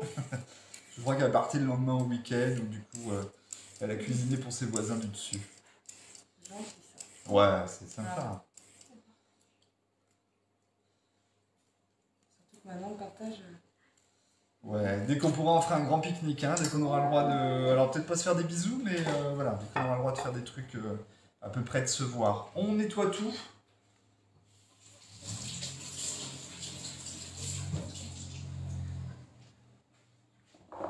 Alors, vous me demandez, qu'est-ce qu'on peut glacer d'autre? Non, je me suis posé la question tout seul, du coup. Les choux de Bruxelles, on peut les glacer. Voilà, plein d'autres petites choses. Dans la famille des navets, on peut. Navets longs, navets blancs, on peut. Tout type de carottes. Les radis, c'est assez sympa, les radis aussi, comme ça, les petits radis ronds, roses ou longs. Vous les glacez. D'ailleurs, moi, autant vous me donnez un radis cru, je le mange pas. Parce que c'est pareil, c'est un peu comme l'ail, hein, je vais le remanger toute la journée, on va dire. J'aime bien savoir que j'ai mangé un radis cru. Et s'il est passé légèrement glacé comme ça, il prend un goût complètement différent. Et vous mettez ça dans votre assiette avec d'autres légumes, les gens vont chercher ce que c'est. D'ailleurs, c'est assez sympa. On va découper nos légumes du coup.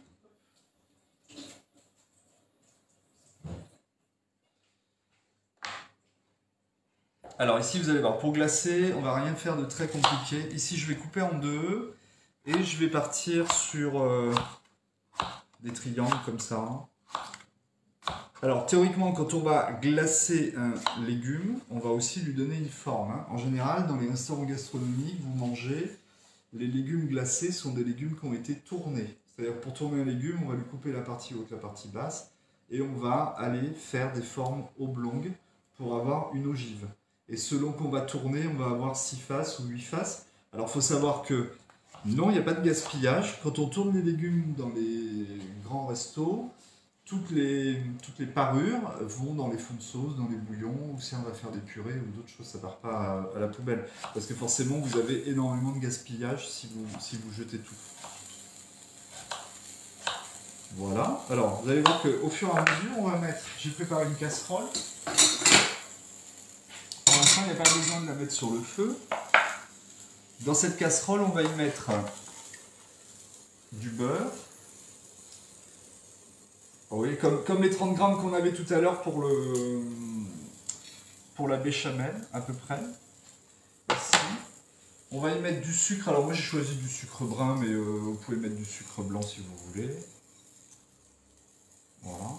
Je rappelle que là aussi, hein, les quantités de sucre et de sel que vous mangez, essayez de ne pas confondre. Hein, on fait, c'est un peu la chasse aux sorcières, hein, on fait la chasse au sel et au sucre.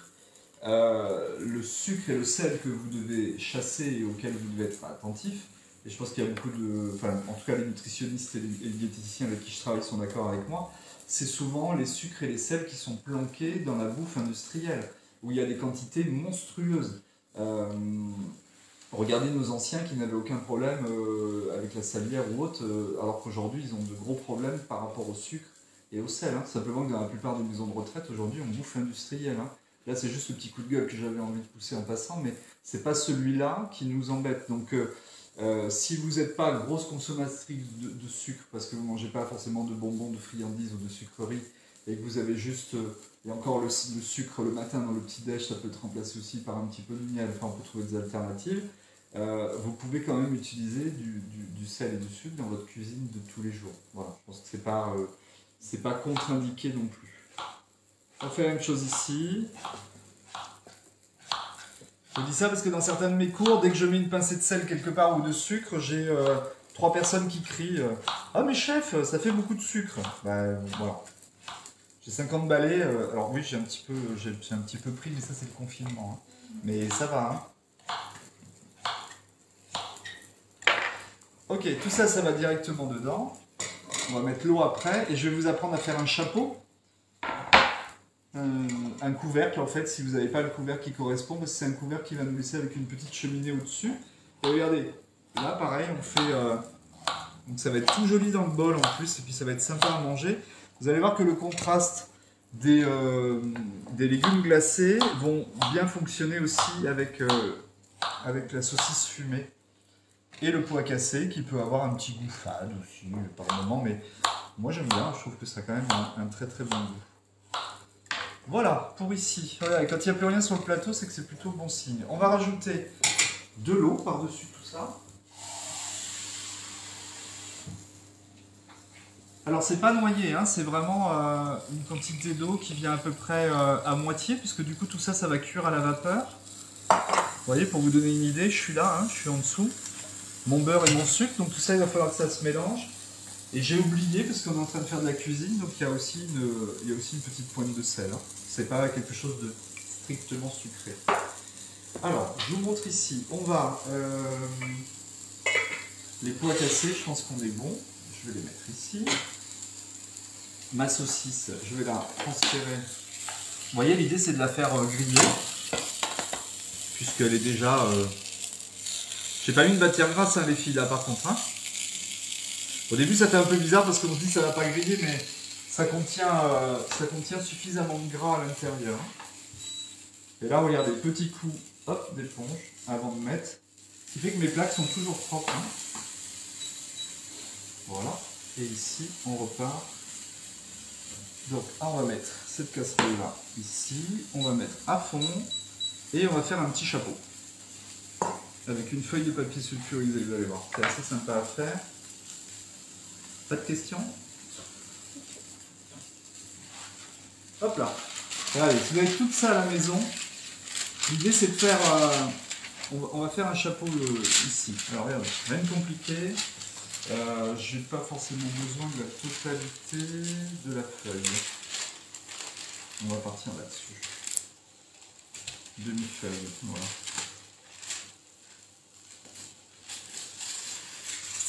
Ici, on est. Alors, si vous ne le retrouvez pas, vous regardez le replay justement sur la chaîne YouTube de l'Institut Bergonié ou sur le Facebook. Et sinon, il y a des tutoriels aussi sur Internet. On va plier la feuille en 2. Et ensuite, on va la plier en 4, mais sur la partie où il y a la pliure. D'accord? Il ne faut pas... Enfin, on plie en 4, mais après, vous allez voir qu'on va se concentrer sur cette partie-là, pas la partie extérieure, hein, parce qu'on veut faire un couvercle. Donc ici, j'ai toutes les pliures qui sont là de ce côté-là, coupées en 4. Je ne vais même pas mettre un fond blanc sur un fond blanc. Vous ne voyez pas forcément. Donc je reprends. J'ai plié mon carré en 2, puis en 2. Et j'ai toute la partie millefeuille ici, là. D'accord? À partir de là, on va reprendre ici pour replier en triangle. Donc cherchez plus ici, vous aurez jamais, ce sera jamais bord à bord. Hein. Voilà. Hop. Et on repart à nouveau en triangle, ici. Et en général, on refait encore un dernier triangle. Voilà. On est bon.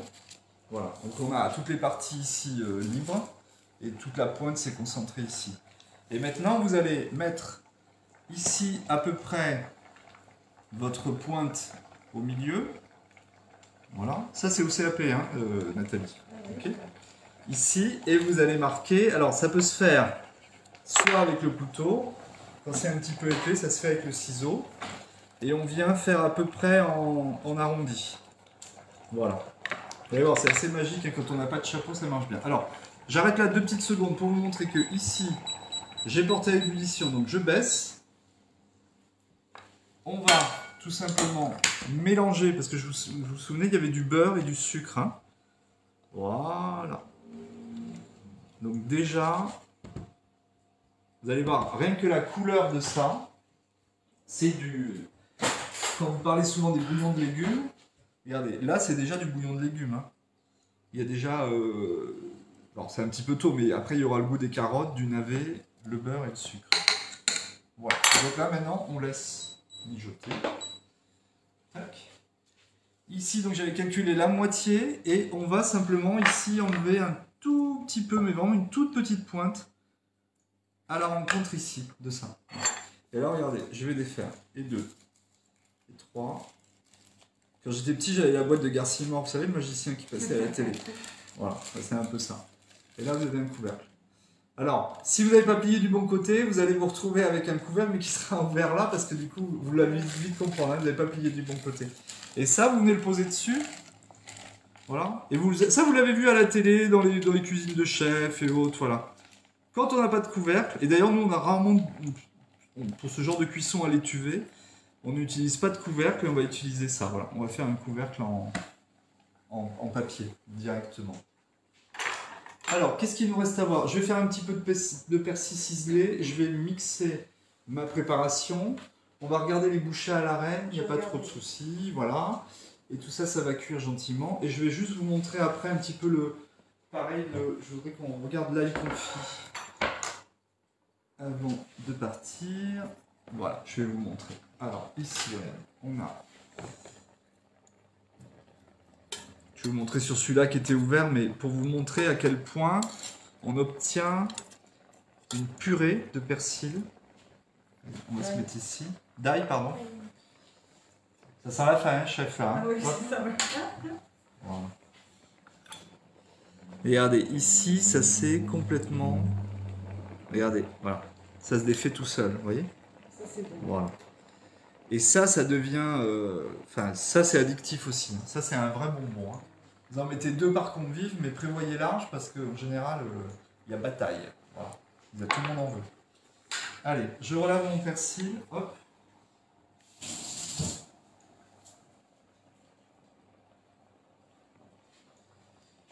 Ici, on va ciseler, comme ça on a quasiment tout. Je vais mixer mon potage. Vous allez voir qu'on va enlever un petit peu de jus de cuisson du coup.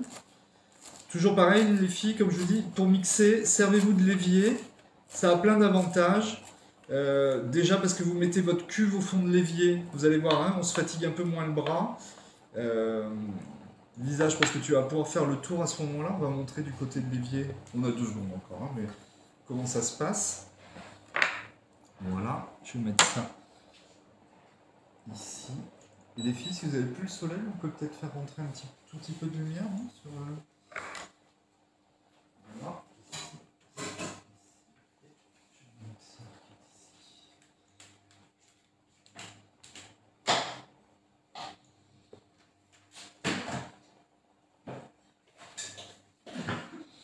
Voilà, alors toujours regardez, petite précaution. On va regarder ici on y va. Voilà, là ça y est, hein, vous voyez même quand vous les laissez se reposer un tout petit peu à la fin, ça continue de cuire légèrement. Voilà, là on a quelque chose de complètement passé. Donc ici, comme je vous disais, on va retirer un petit peu de bouillon. Pour autant, on va pas le jeter, hein. L'idée, c'est vraiment de se dire... Vous voyez, déjà, regardez la densité que vous avez entre votre liquide et votre partie solide. Là, je dirais qu'on est bien. J'ai quand même un petit doute. C'est-à-dire que là, si je mixe tout directement, je pense que je vais plus obtenir une soupe qu'une purée qui correspondrait plus à ce que je veux mettre dans mon bol. Donc, je vais enlever une partie du liquide. Faites ça avec vos soupes de pommes de terre, avec toutes vos soupes. Vous allez voir que vous allez me remercier. J'allais dire vous allez me bénir, mais c'est parce que je m'appelle Jésus que vous devez me bénir. Hein. Mais vous allez me remercier parce que c'est un truc que m'avait appris ma grand-mère et ça m'a sauvé la vie. Mais j'ai eu un resto pendant plus de 11 ans. Hein. J'ai eu une brasserie et ça m'a sauvé la vie plus d'une fois parce que le nombre de fois où j'étais parti pour tout mixer d'un coup et je me serais retrouvé avec des préparations trop liquides. Alors il y a le coup de la patate, mais il faut faire cuire une patate, il faut rajouter, il faut rallonger, ça peut être compliqué. Lisa, tu vas me suivre, on va partir sur l'évier. Regardez, ce que je vous montre souvent ici, c'est que tout simplement, vous pouvez, tous les avantages de l'évier, c'est que déjà, si ça éclabousse, ça reste dans l'évier. En plus, si à un moment on est un petit peu fatigué, regardez, vous pouvez vous appuyer sur l'évier. Donc du coup, j'en profite. Fin de journée, j'ai mal aux jambes, j'ai mal au dos, j'en profite un petit peu.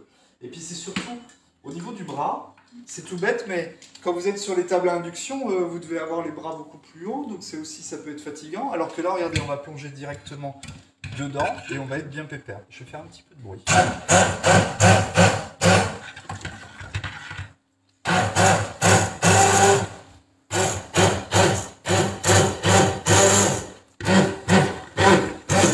Voilà, je n'ai pas besoin de mixer plus.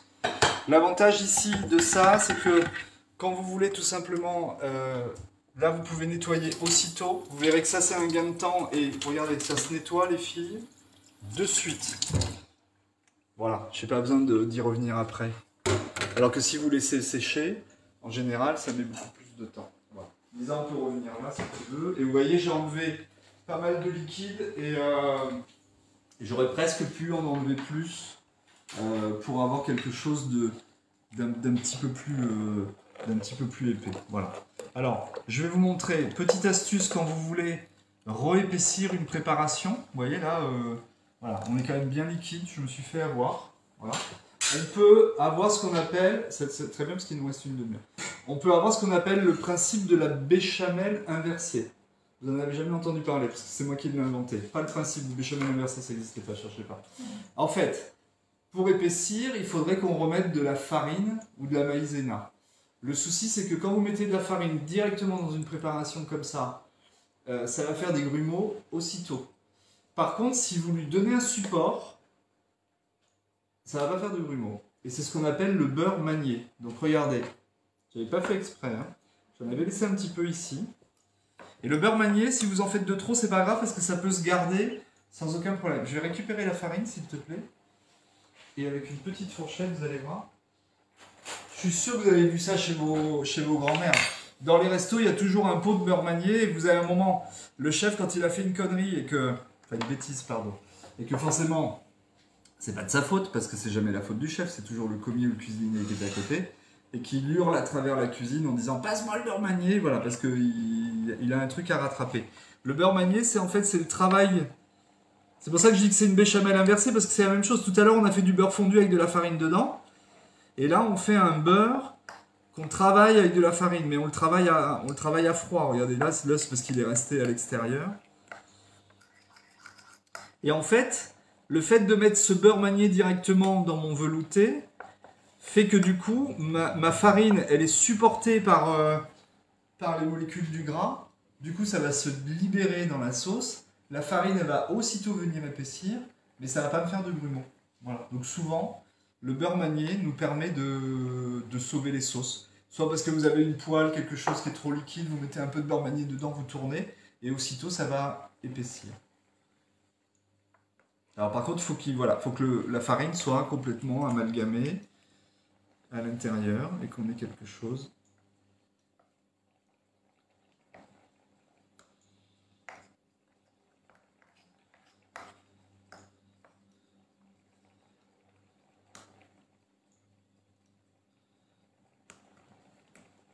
Voilà, et on en met même un tout petit peu plus.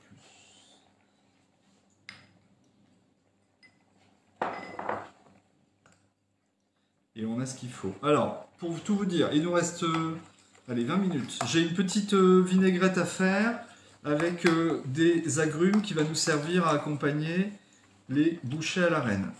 Ici, je vais... Voilà, c'est ça un beurre manié, vous voyez? Hop, voilà, on est bon. On a ce qu'il faut, ok? Alors regardez, on va faire opération sauvetage en direct. Mes saucisses ici sont cuites, donc je vais les sortir, je vais les laisser à couvert au chaud. Mon ail, lui, il est parfait. Et ici, je vous montre, on a donc voilà, nos carottes et nos navets qui sont en train de cuire. Et je vais même enlever, parce que aujourd'hui, j'ai la main lourde un petit peu partout sur l'eau. Il y a aussi le fait que je ne respecte pas les temps de cuisson parce qu'on va un petit peu plus vite aujourd'hui qu'en temps normal. Sinon, vous, à la maison, vous laissez mijoter ça gentiment. Moi, je vais juste accélérer un tout petit peu pour qu'ici, je vous montre le côté glaçage à la fin. Voilà. Sachant que, regardez, là, je mets un coup de couteau et tout est quasiment... regardez, le navet, il est cuit, c'est des tout petits morceaux. Et celui-là, il est cuit aussi. Hein. Voilà. Donc là, je vais enlever mon couvert. Je vais laisser ici sur le feu. Donc là, maintenant, je vais entamer la rencontre du beurre et du sucre, tout simplement. Et ici, regardez, je rallume mon feu. Je vais simplement mettre cette partie de beurre manié ici. Donc ça marche avec n'importe quelle sauce. Hein. Vous pouvez reprendre, vous pouvez sauver une sauce en 2 secondes. Et je vais récupérer mon fouet. Ah, voilà.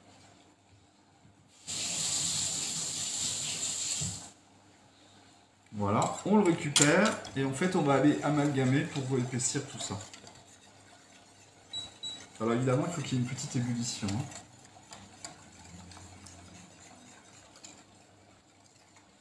Voilà, vous voyez, on voit bien le changement de couleur. Et je vais obtenir quelque chose d'un petit peu plus épais. Voilà, donc vous voyez, il y a toujours... Voilà, il y a toujours des roues de secours, il y a toujours... je pense qu'on peut éteindre le four, hein, Nathalie, on est bon. Donc là, je vais bien vérifier si, en tout cas, mon beurre manié a fait son boulot. Auquel cas, je vais en rajouter un tout petit peu plus. On va attendre... Là, j'ai pas eu la première ébullition. Donc sachez que tant que vous n'avez pas eu la première ébullition, c'est pareil pour la béchamel. Vous n'avez pas le résultat final. Hein. Souvent, par exemple, vous allez tenter d'en rajouter un petit peu plus. Alors que tout simplement, ça n'a pas épaissi correctement. Moi, je le sens déjà au fond de ma casserole, j'ai mon fouet qui opère un peu plus de résistance. Et on le voit bien, c'est en train de se densifier. C'est la première fois que je sauve une soupe de pois cassés. Hein. Ça m'était jamais arrivé. Là, voilà. On va voir si... Pour moi, ça me nécessite peut-être encore un tout petit peu de beurre manié. On va reprendre un petit peu.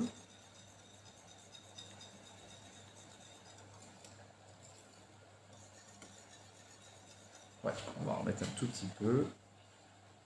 Et on va sauver ça. Voilà, ici on va terminer.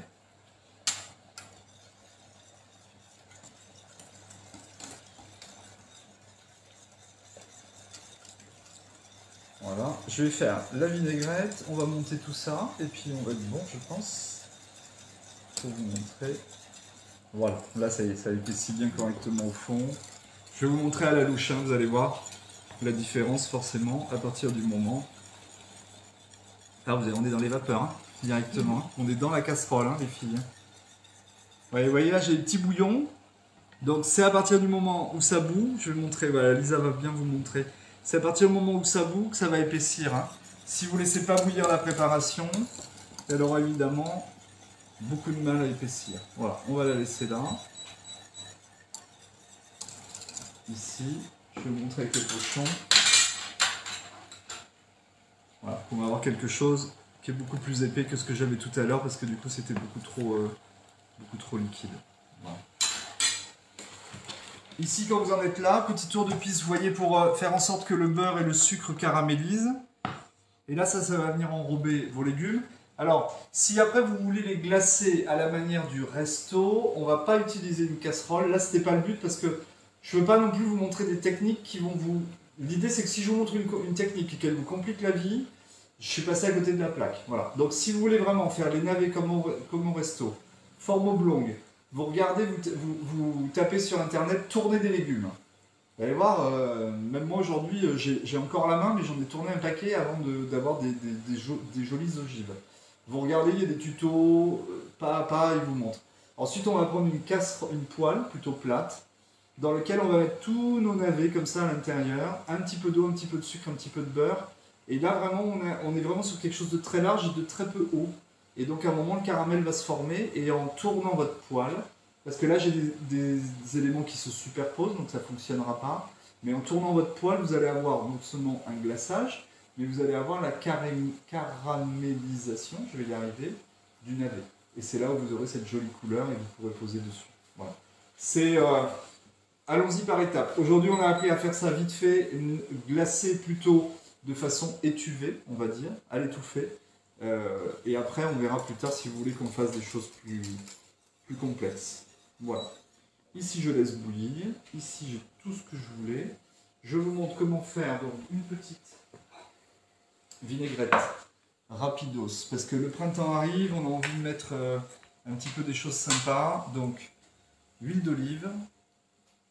Ça, c'est pour accompagner. On va faire une petite salade dans laquelle on va dresser nos bouchées. Et on va prendre, tu sais Nathalie, ces jolies assiettes. Ouais, ça peut être ça. Ouais, très bien. C'est bien là. Ouais. Je sors les bouchées. Ouais, je vais bien sortir les bouchées. Poivre et coriandre. Ce que j'aime mettre aussi, vous voyez, souvent ça c'est de la coriandre en grains. On peut en mettre un petit peu. Alors, pas trop, mais quand on va tomber dessus, ça va faire un petit coup d'éclair bien sympa. Et puis regardez, là on vient zester du citron. Ça va donner du peps, et puis vous voyez, ça sent de suite très très très bon. Un peu de mandarine. Et là, on va faire une vinaigrette sans vinaigre. Donc on va faire une vinaigrette en fait. Vous allez voir. Parce que simplement, en mettant un petit peu de jus de citron. Alors, le citron, je vous avais appris déjà, vous passez avec les mains. En plus, ça vous... C'est bien parce que ça fait pour la circulation du sang. Le matin, c'est très bien. Ça détend, regardez, vous êtes zen, vous êtes relaxé. Vous oubliez vos ennuis, enfin vos enfants, j'allais dire. Pardon. Vos ados. Un petit peu de jus de citron. Hop. Et là, simplement. Hop. L'avantage, c'est que du coup, en mettant du jus de citron, ça fait une émulsion presque instantanée. Vous voyez, regardez, je vous montre. J'ai fait une petite quantité pour vous montrer justement. Vous voyez, voilà, juste le fait de faire ça, on a quelque chose qui a pris, qui est beaucoup plus émulsionné, qui reste pas liquide justement, et qui émulsionne notre huile. Et ensuite on prend, moi j'adore mettre des gros hachis généreux de persil, vous voyez, comme ça. Et ça fait une vinaigrette qu'on va venir poser simplement sur notre salade. Alors, moi je vous propose, je vais dresser de cette façon-là. On va simplement, je vais faire, ça fait un peu bordassou là ce que j'ai fait, regardez, hop. Voilà, on va se mettre ici. C'est bon Lisa, comme ça fait un petit peu plus propre. Ouais. Voilà. Ici, regardez, on part. Moi je mets un petit peu de vinaigrette au fond. Quelques petites feuilles de salade. Hop, on va prendre ici. Et on va revenir mettre notre petite vinaigrette d'herbe par-dessus. Voilà. Ce qui est sympa à faire, c'est que si vous voulez, j'ai pas mis de sel du coup dans ma vinaigrette, donc venir juste avec votre petit moulin à sel, voilà, mettre un petit peu de croquant par-dessus, et puis ensuite, on va récupérer notre petite bouchée qu'on va mettre par-dessus, là, et puis on va récupérer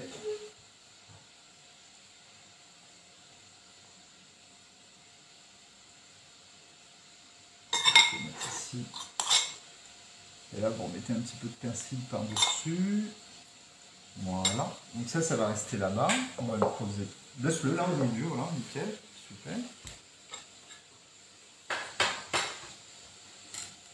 Et là, je vais vous montrer. Donc on va servir l'autre partie avec nos différents éléments. Donc on avait choisi, pareil, un bol. Hein, c'est la soirée bol, en fait, finalement. Alors souvent en anglais, on dit bowls. Hein, B-O-W-L-S. Voilà, et ici donc on part sur... Alors je vous le dis les filles, normalement ça peut être encore un peu plus épais. Hein. Voilà, la consistance c'est vraiment d'être, comme je disais, entre une soupe et la purée de pois cassés. Ensuite on va prendre nos saucisses, donc je vais récupérer ici.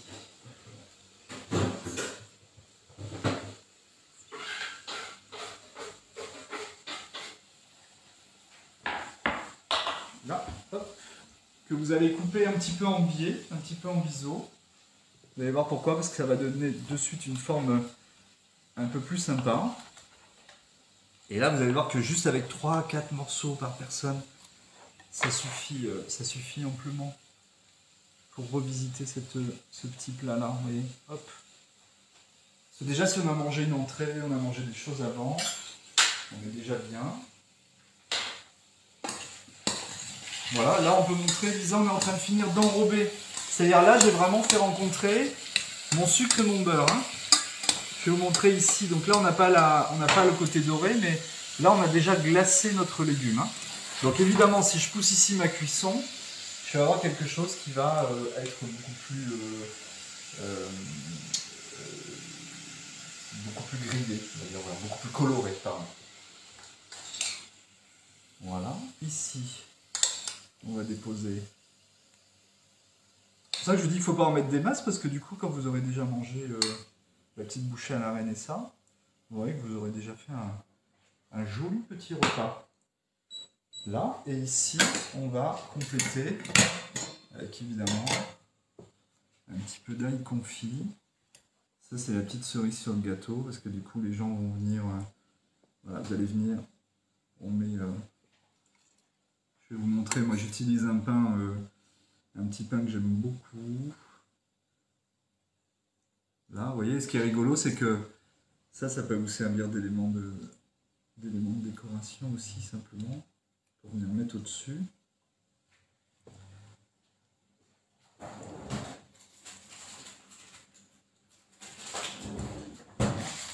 Et alors, pour rester dans la tradition du Schnorr, moi j'utilise...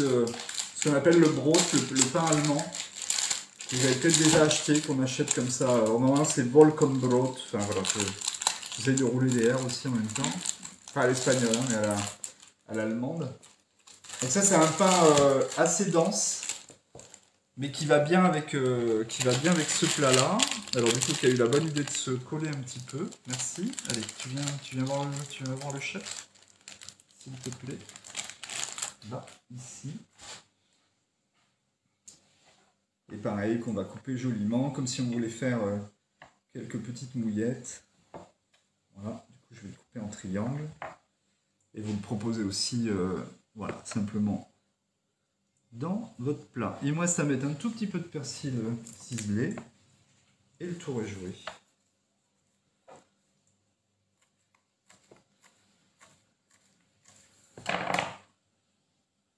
Voilà les filles, régalez-vous. Hop.